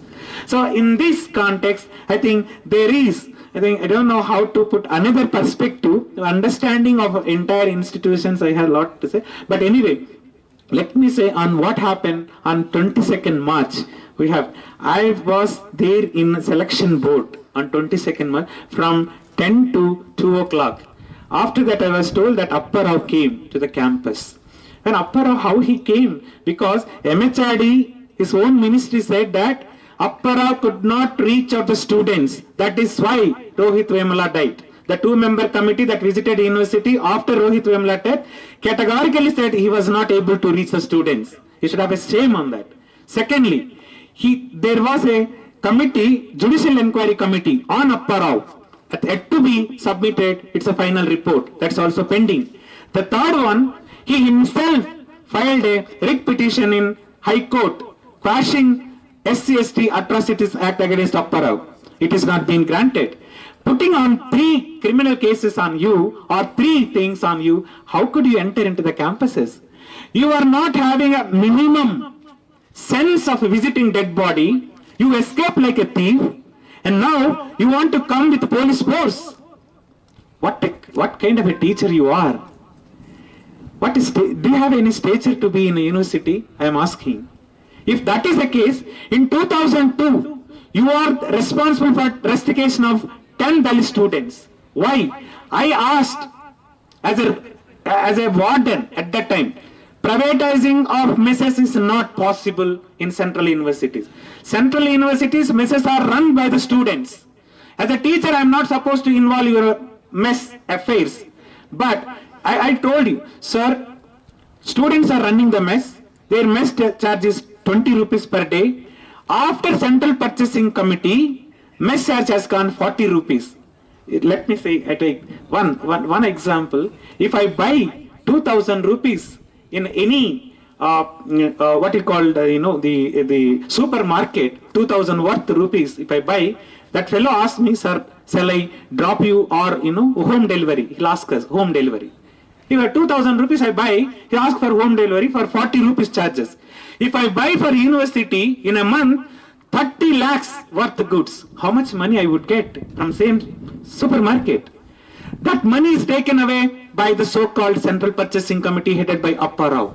I opposed it. Then that students asked that question, 10 Dalit students were rusticated, same ASA. After resuming the charge in 2016, or 15, end of the 15, as soon as he came as a vice chancellor, he boycotted 5 Dalit students coming from ASA. So this is the indicative mind that you have on Ambedkar Students Association, on the campuses that you wanted to, I don't know what he has in mind. If you take this thing, the same Apparao, how he could enter into the university with police forces. So they told me that the students are doing some protest at VC guest house or VC Bangla. We went there. When we went along with some teachers, I saw that students were having decent democratic protest on lawn. They were not having any stones in their hands. It was a grass. They were sitting like this.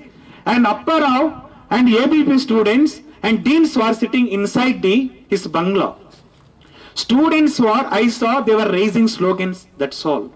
It's a very decent and democratic protest, I must say. I must confess you.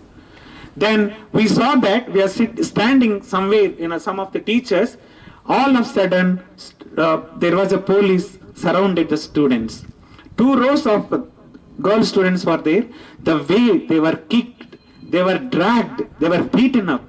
I think 16 years of my service on the campus, I never saw that kind of, as a reminder of emergency.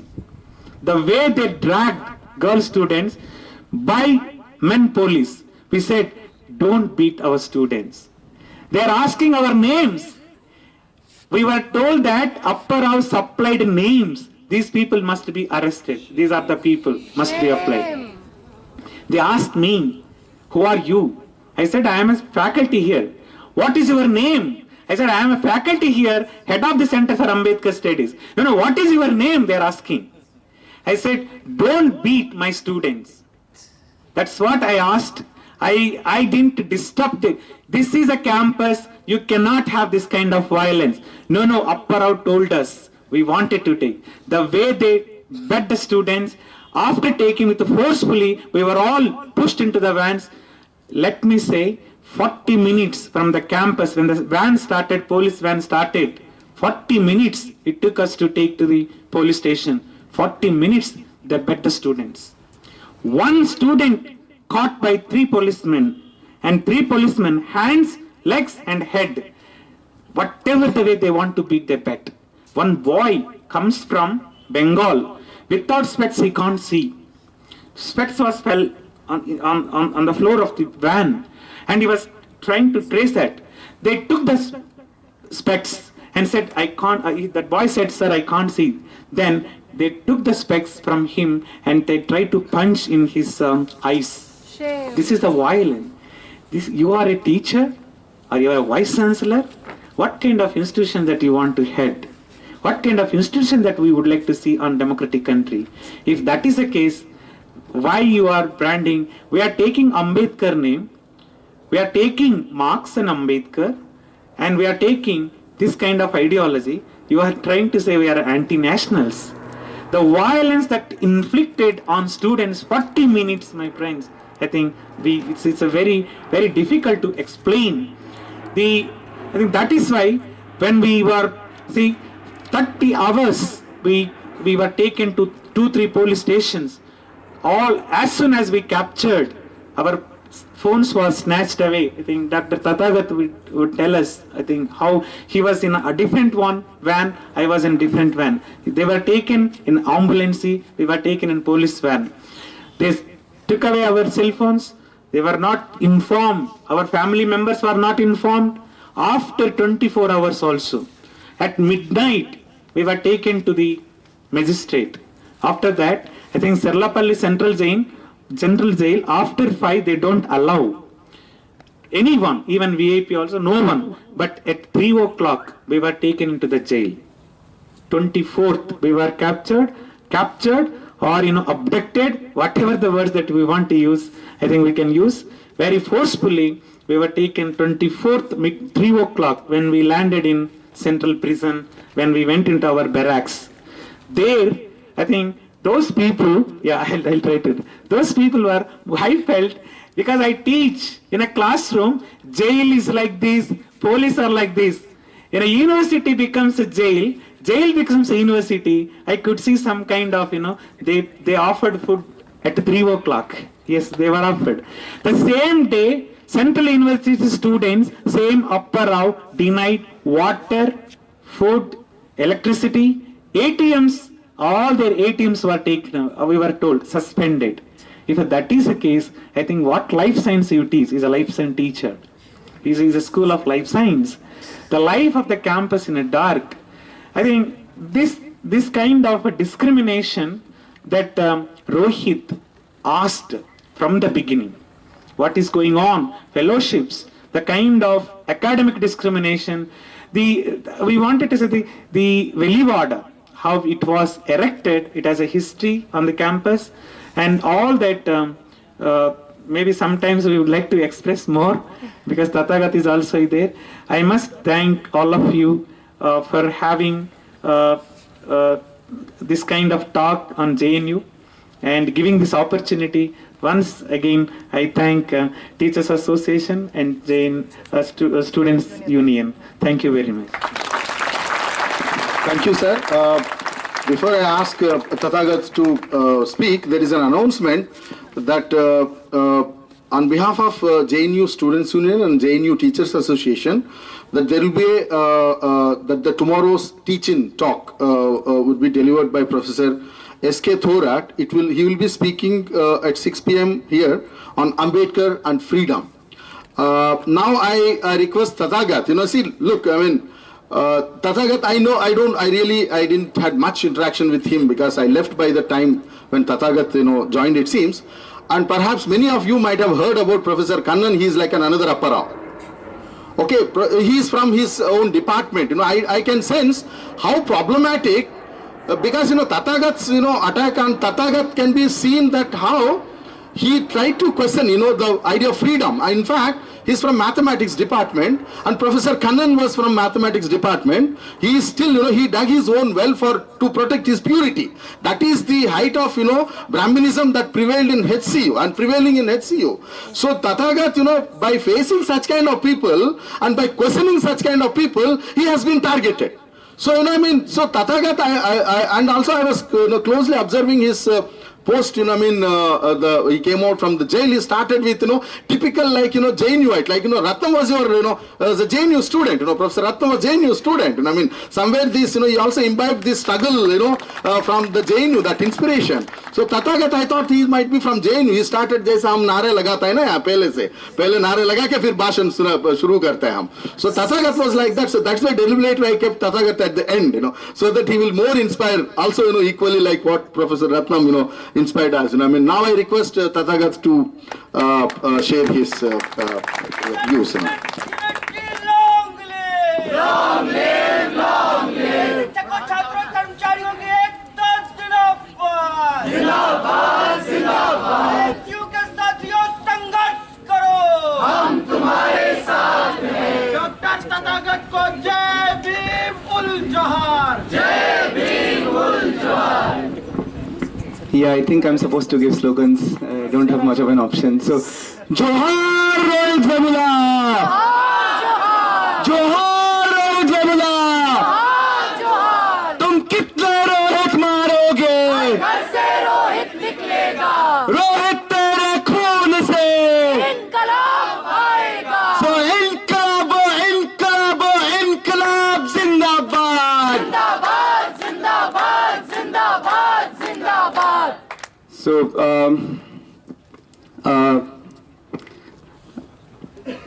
many people have spoken. I think a lot of what has been happening.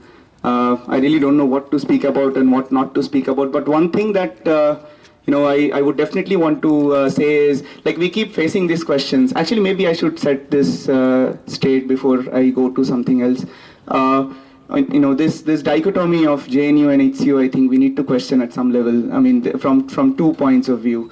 One is there also we were like actually recently when what like Professor Ratnam was saying just now, they have converted HCU into a prison. They're not letting anyone inside. They're not letting any so-called political leaders inside. They're not letting anyone who is politically active inside. They're not letting even media inside. They're not letting lawyers. They're not letting our lawyers inside. They're not even letting the families of the students inside. They did not let Radhika Vemula inside. The day after we were picked up, we came back and heard. It seems she was almost on the point of fainting outside. Kanhaiya was there.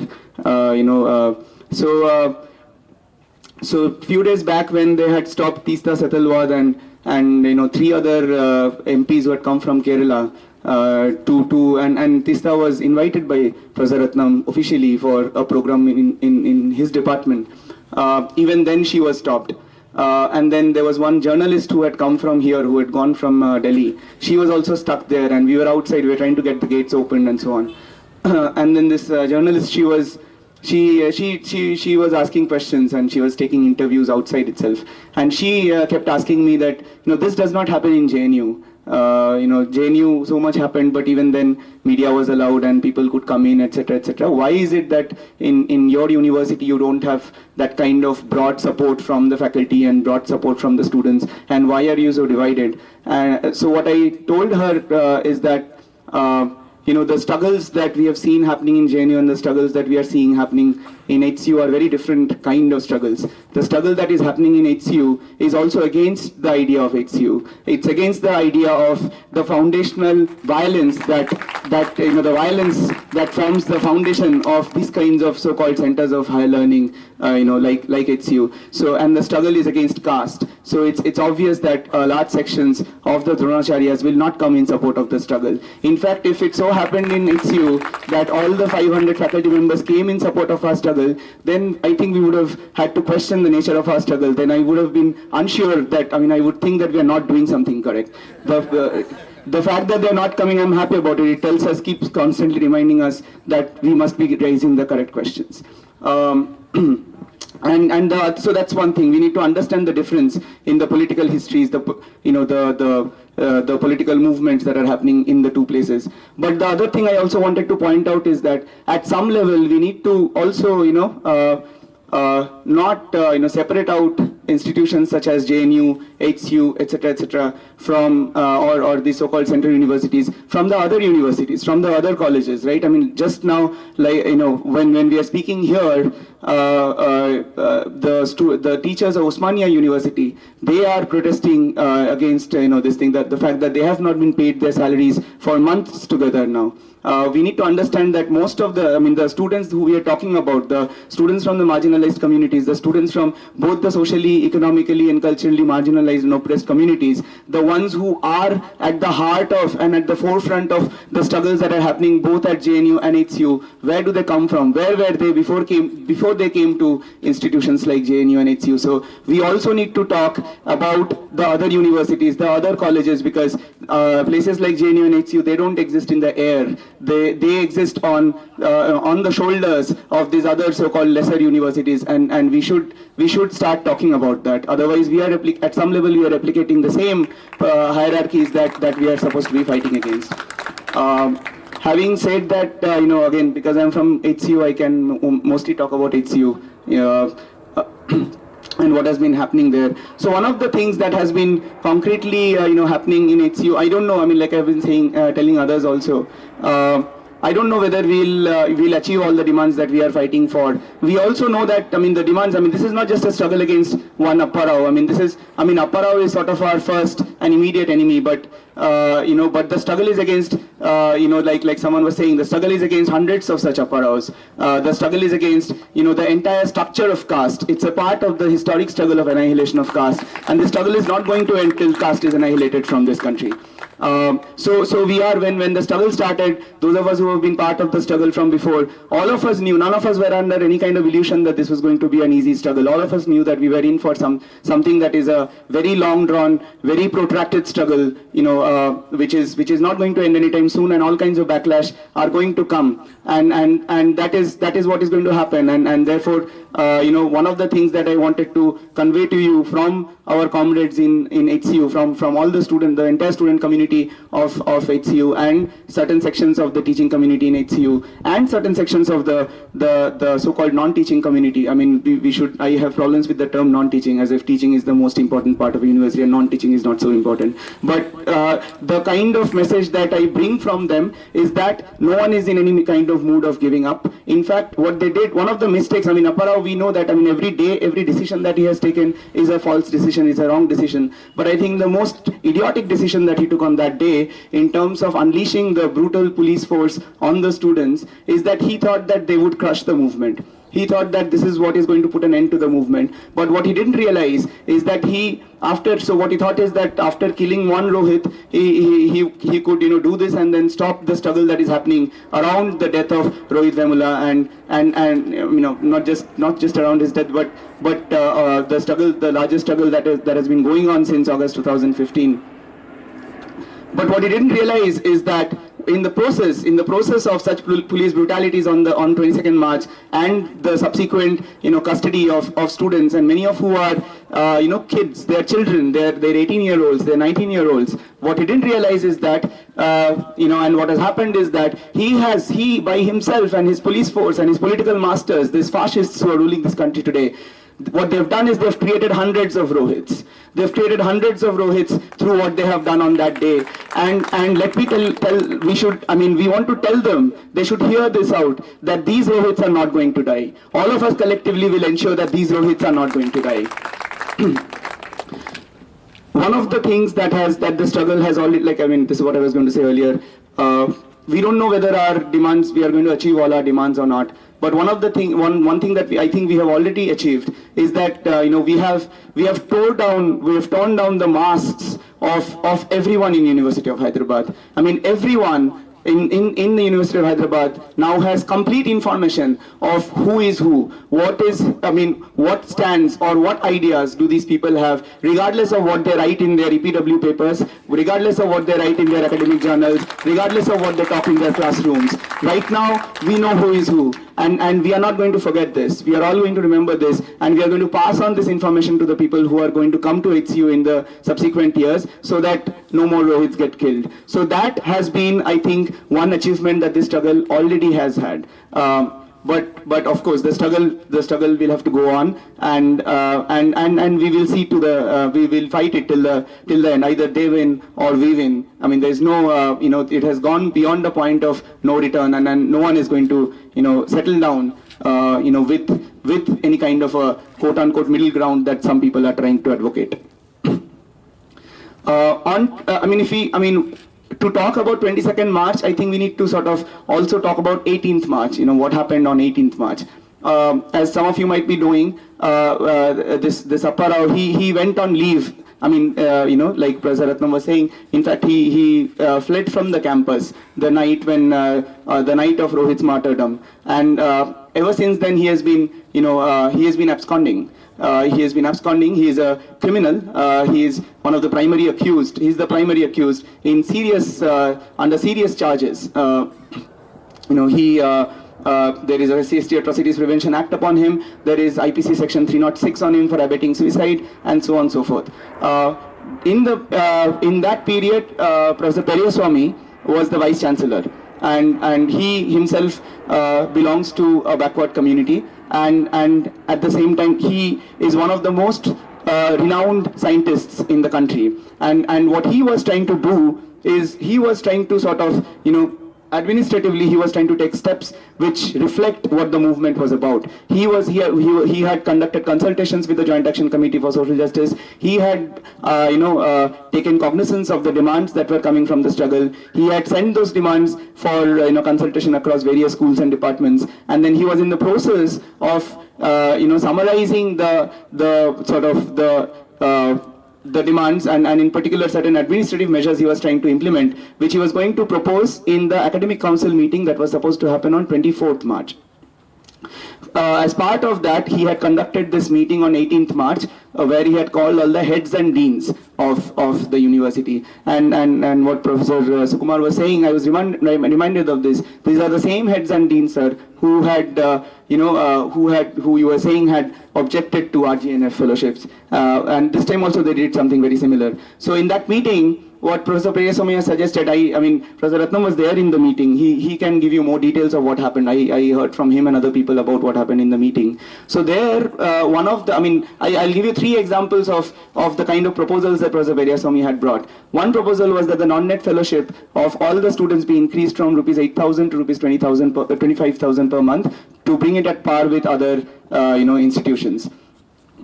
The second demand was that the second proposal that he had was the institution of an anti-discrimination officer who would take suo motu cognizance of complaints of caste discrimination on campus. The third proposal that he had was proper representation of SCs and STs in all kinds of committees and governing bodies of the university. So not surprisingly, all these 3 demands met with a lot of and there was also, so these people were also trying to, so this time University of Hyderabad administration, they want to reduce the intake of students in the coming academic year, and that is also something that he opposed in that meeting. He said that if you reduce the intake of students, it basically hurts the marginalized students, so you cannot do that. We cannot reduce our intakes. So these are some of the things that he was trying to propose in that meeting, and obviously he faced a lot of reaction and a lot of resistance to all of these demands. And let me tell you what kind of reactions came. So with respect to the fellowship issue, these heads and deans, imagine this, they told him that how can we talk about fellowship in an academic meeting? What has fellowships got to do with academics? That's what they said. It's incidentally the same heads and deans, they had conducted a meeting recently with Mr. Apparao after he launched his coup and took over the university. The same heads and deans, they had a meeting with Mr. Apparao. In that meeting, they took the decision of giving the responsibility of security of the meeting to CISF. to CISF, Central Industrial Security Forces. I mean, it's a paramilitary force, right? I mean, and so we have been asking them that if fellowships have got nothing to do with academics, what has CISF got to do with academics? Anyway, so that was what they said about the anti-discriminatory office, and this is very significant. What they said was that we already have an SC/ST grievance cell, so why do we need an anti-discriminatory officer? Now, if you look at the history of Hyderabad Central University, like many people have been saying, if you forget about the day-to-day, moment-to-moment caste discrimination and violence that is rampant in the university, in every corner of the university, just leave them aside. Just let's talk about suicides of Dalit students. There, Hyderabad Central University has a disgusting record. It has. I mean, Rohit, I think, was the 11th.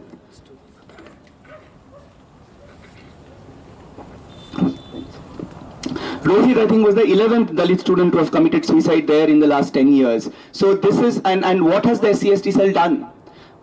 Can anyone tell me what decisions the SC/ST cell taken? Can anyone tell us what kind of complaints have gone to the SC/ST cell? The reason is, I mean, the SC/ST cell does exist on paper, but it has never functioned, that we all know. But there is one crucial difference between the SC/ST cell and the anti-discrimination officer. The SC/ST cell is under the control of the university administration, whereas the anti-discriminatory officer, that office would be an autonomous, quasi-judicial body which cannot be controlled by the vice chancellor or the registrar of the university. That is why these people are concerned. I mean, there is another sort of indicator of this. Like the first UHTA meeting, the first University of Hyderabad Teachers Association meeting that we had after the death of Rohit, in that meeting I saw the kind of polarization and the kind of fights that I had never seen before in any UHTA meeting in the university, and people were standing on two different sides, and there was a lot of it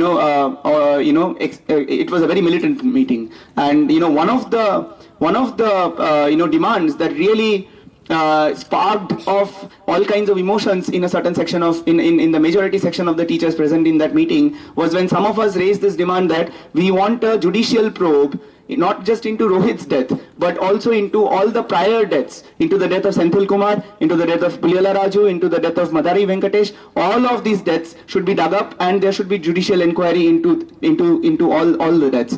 And the moment we said this, there were a section of teachers who stood up, and we thought that we are going to get beaten up in that meeting, and then it's not surprising, because if you look at the reports, the internal reports also that have come, in the context of all these so-called suicides, none of these suicides, all of them are institutional murders.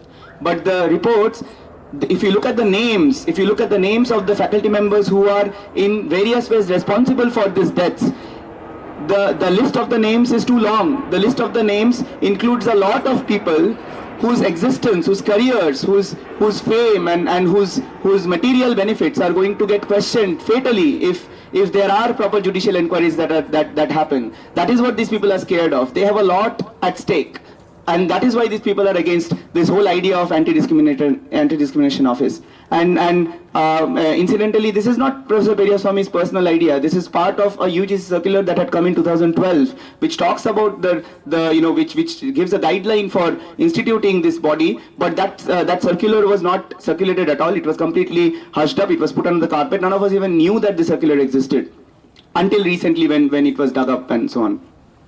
So this is the kind of meeting that was happening on 18th. Now, we all knew that there was a certain section of, mostly these life science faculty members and other science departments predominantly, and also social science departments and some humanities people, etc., particularly all these heads and deans. They were, conducting their own covert campaigns through their students, through their own lobbies, through their own political contacts in order to bring back Mr. Apparao.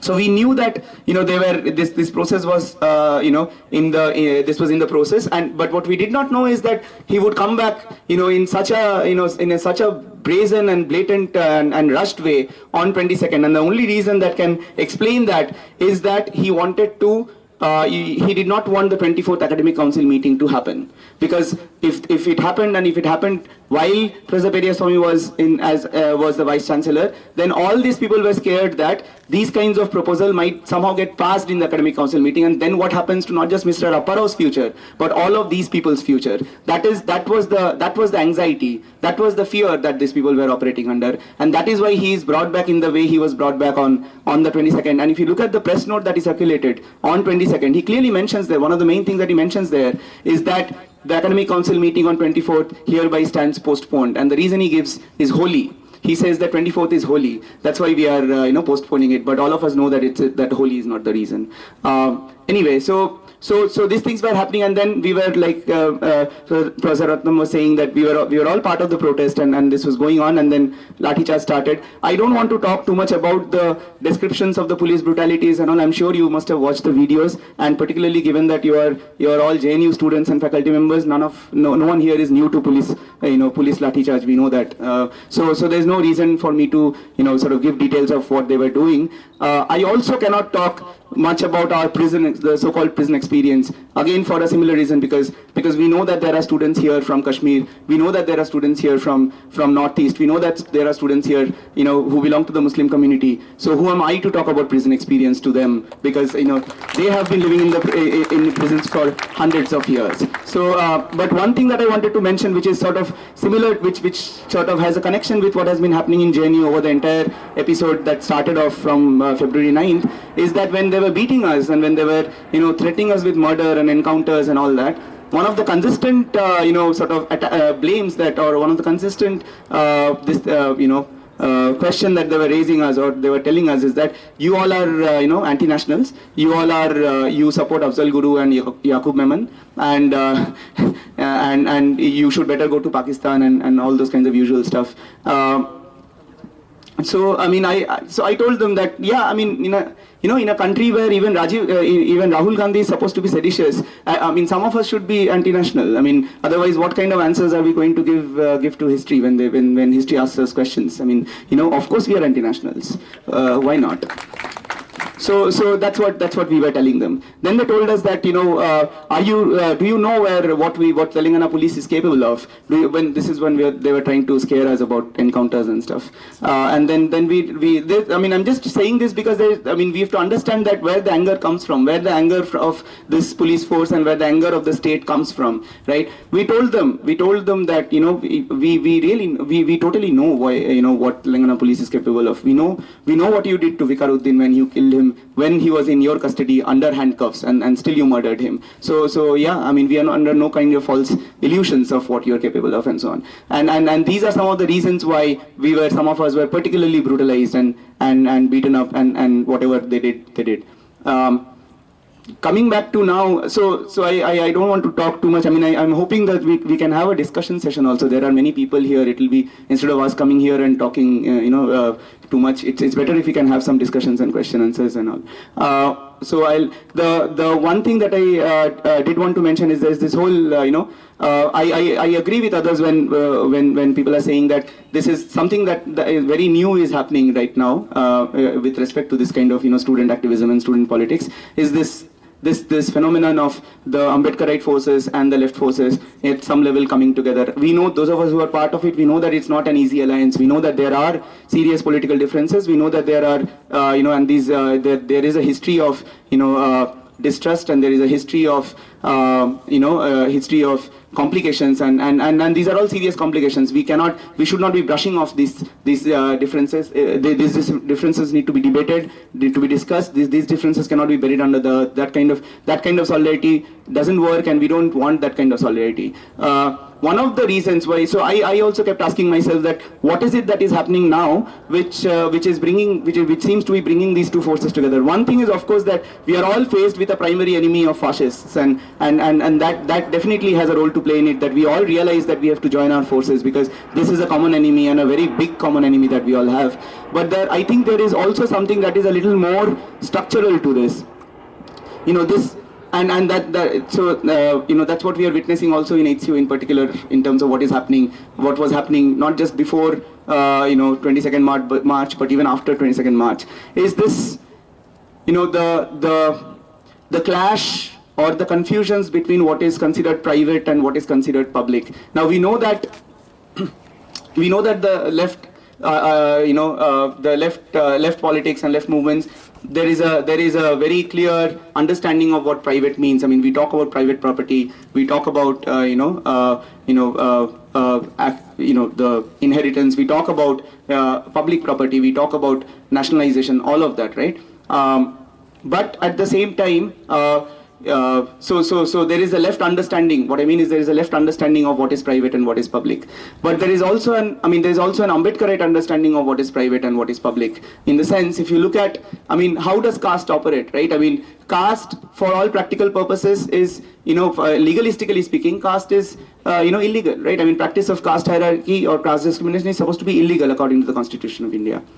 The laws, the legalities that are supposed to form the basis of the legal life of this country, none of them officially say that caste is legal. So there is a sense of caste being illegal in the public. There's a sense of caste being illegal when you think of caste as something in the public. But there is nothing in the private code of life. There is nothing in the private moral code. The code that exists in our drawing rooms, the code that exists in our families, the code that exists in our laboratories, in our classrooms. There is nothing in that code which makes caste illegal. In fact, their caste is the norm. Their caste is how things are. It is the main axis of how things the functions are carried out. Now, what these people, what the fascists are trying to do, and when I say fascists in our society, there's not, fascists and Brahminical, in my opinion, are the same thing. The only kind of fascism that exists in this country is Brahminical fascism. So whether I say fascism or Brahminism is the same thing. So I know that there are social scientists here and there are political scientists here. I'm just a mathematician. I know that I probably am saying things that I should not be talking about, but just bear with me. So the thing is, so the clash is between this confusion between the private and the public. People like Apparao, they have, or the Indian state for that matter, or any of these fascist forces, they make no distinction between what is private and what is public. And this can be seen in various ways. I'll give you some instances of, in particular, what is happening in HCU. Right? When people went to protest against Mr. Apparao's coup on 22nd March. First of all, we were asked to vacate the premises because we were apparently trespassing into someone's private residence, right? We were telling them that this is a VC lodge, it is a public institution, it's built out of public money. So what do you mean private residence? The same people, incidentally, last year, when one woman professor, Professor Gracia Stemson, her house, her quarter inside the campus was raided completely illegally, and her character was assassinated by the same administration. Ironically, they said that when we were asking them that she is a single woman who is living and she's from the Northeast, she's an ST, she belongs to the tribal community from the Northeast, how can you invade her house like this? The administration told me that this is not her private house, there's a quarter, so it's a public space. But then when we go to protest at VC's lodge, then suddenly it becomes private residence. We also told them that even if it's a private residence, let's assume that it's a private residence, but on that day what was happening? On that day, what he was doing there is he was conducting a meeting of the heads and deans and executive council members, and together with ABVP students, all of them were there and they were conducting meetings there. They were conducting press meets there, right? Typically, ideally, these kinds of meetings are supposed to happen at the administrative building, right? So what we were telling the police is that for today, it is Mr. Apparao who has converted his private residence into an administrative building. So we have every right of protesting in front of it. That's what we were saying. So I'm just trying to explain to you what I mean when I say that these people are trying to their politics to a large extent resides on this attempt of blurring the lines between what is private and what is public. Similarly, after 22nd March. Yeah. Similarly, after 22nd March, when we are we are all seeing how HCU has been converted into a prison. Again, the same problems, again, the same kind of, blurring of the distinctions between what is private and what is public has come up. They are blocking the media, they are blocking, like I said, they are blocking everyone from coming inside.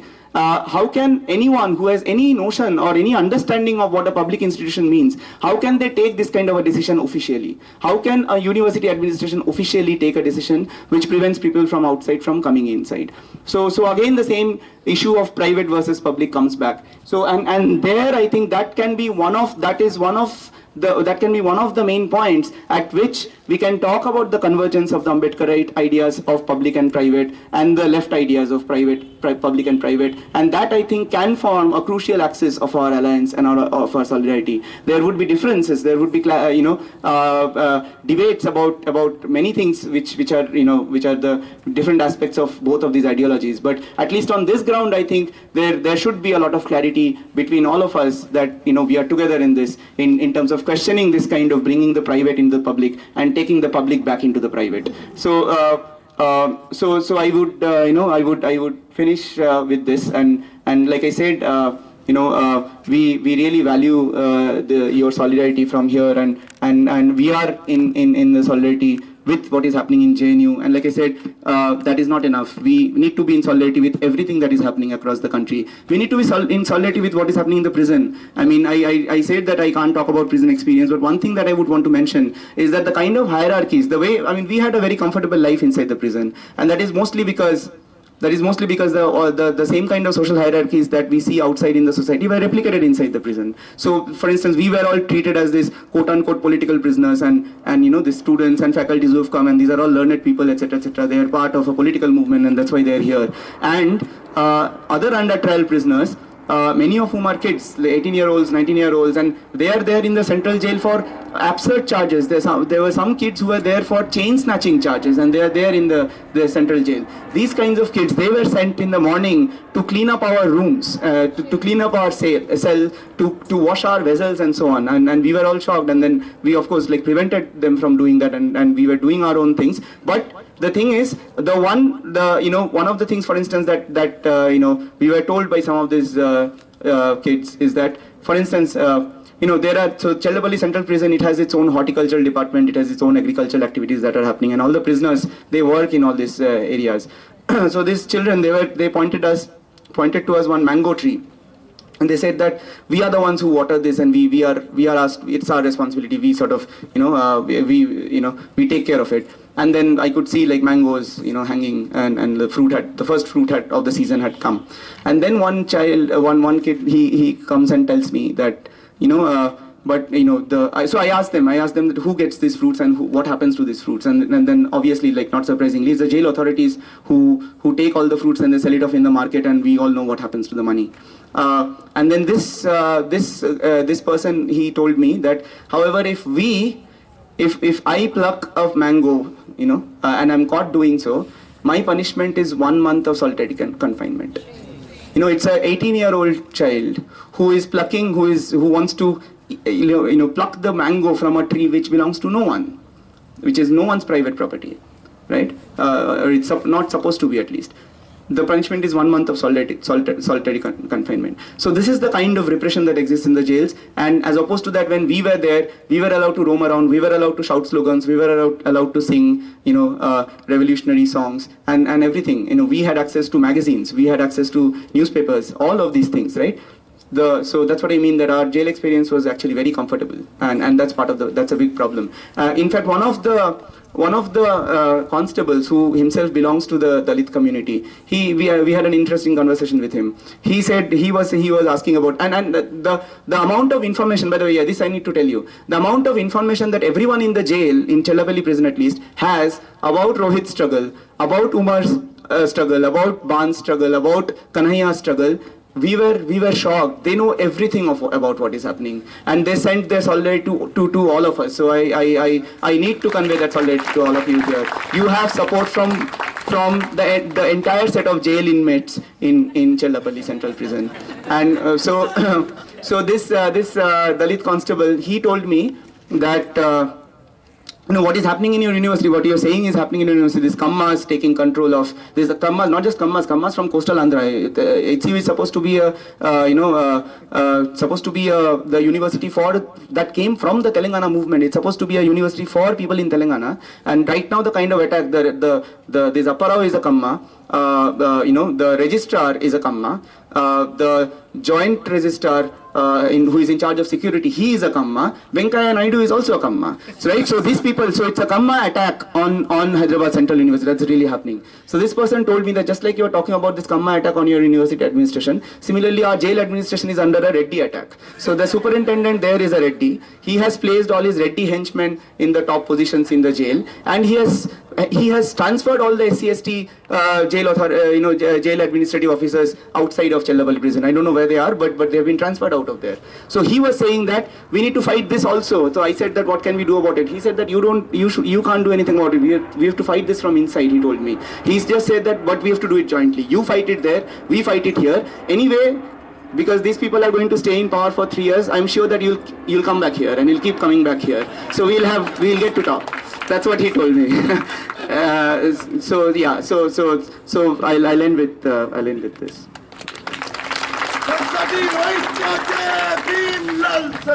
Jai Bhim Lal Salam. Apparao, get lost. Get lost, get lost. Zor Samalo, get lost. Get lost, get lost. So Apparao, gaddi chodo. Gaddi chodo, gaddi chodo. बच्चियों के साथियों संघर्ष करो. हम तुम्हारे साथ हैं. बच्चियों से लेकर JNU तक हमारी लड़ाई जारी है. जारी है, जारी है. Yeah. So before I open up for some kind of discussion, if it is, there any kind of questions. In fact, I mean, why they both are targeted also is very important. There is one more reason. They stood with the contract workers' rights in the Hyderabad University. And that is also one more reason why, the administration was so, targeting these two teachers. And that is also one reason, that's what I was told. But now I open up for some kind of, discussion if we have any queries. Yeah, please, Tathagat has an appeal. You would like to appeal something. Please, just a second. Like someone had mentioned just now, we are conducting this, effort which we are calling Eklavya Speaks. There are, where students and other teachers and everyone they are talking about their experience of caste discrimination, and it's a documentation effort. And the idea is to threaten these people even more. The idea is they're already threatened, let's push the buck. But the point is, there is some criticism about the name. Some people have told us that Ekalavya's have always been speaking, but it's the Dronacharyas who have not been listening. So that apart, what we wanted to appeal from HCU is that if we could hold similar kinds of, be it Ekalavya Speaks or be it in any other name, doesn't matter. It's not about the brand. But if we can do something similar here, not just in JNU, but also in DU, in all the, in the IIT, in AIMS, where we all know what kind of history they have in terms of caste discrimination. If we can hold this kinds of process of, either public hearings or this kind of public narratives or meetings where people talk about their own experiences of caste discrimination, and there is a narration process that happens, not only does it of course have its own political content and its own political value, and it can be the fuel behind our struggle, ongoing struggle, which like I said is going to be a long struggle, but also more concretely, we are hoping that some of these ideas that are coming from these consultations can form the crux of the Rohit Act that we are talking about. There should be a draft of the Rohit Act, which is the people's draft, the draft that comes from the movement. And it's only these kinds of consultations with people who have faced violence, who have faced discrimination, only they can, concretely contribute to this process of coming up with the draft. So I would request everyone here to think about it, to try to do the same thing here in Delhi. In particular, one of the suggestions or one of the requests that some of our comrades from back there have sent for you is that if we could if we could give a nationwide call for something like Ekalavya Speaks on 14th April, on the birth anniversary of Babasaheb Ambedkar, that would be really that would be very good. So that's my opinion.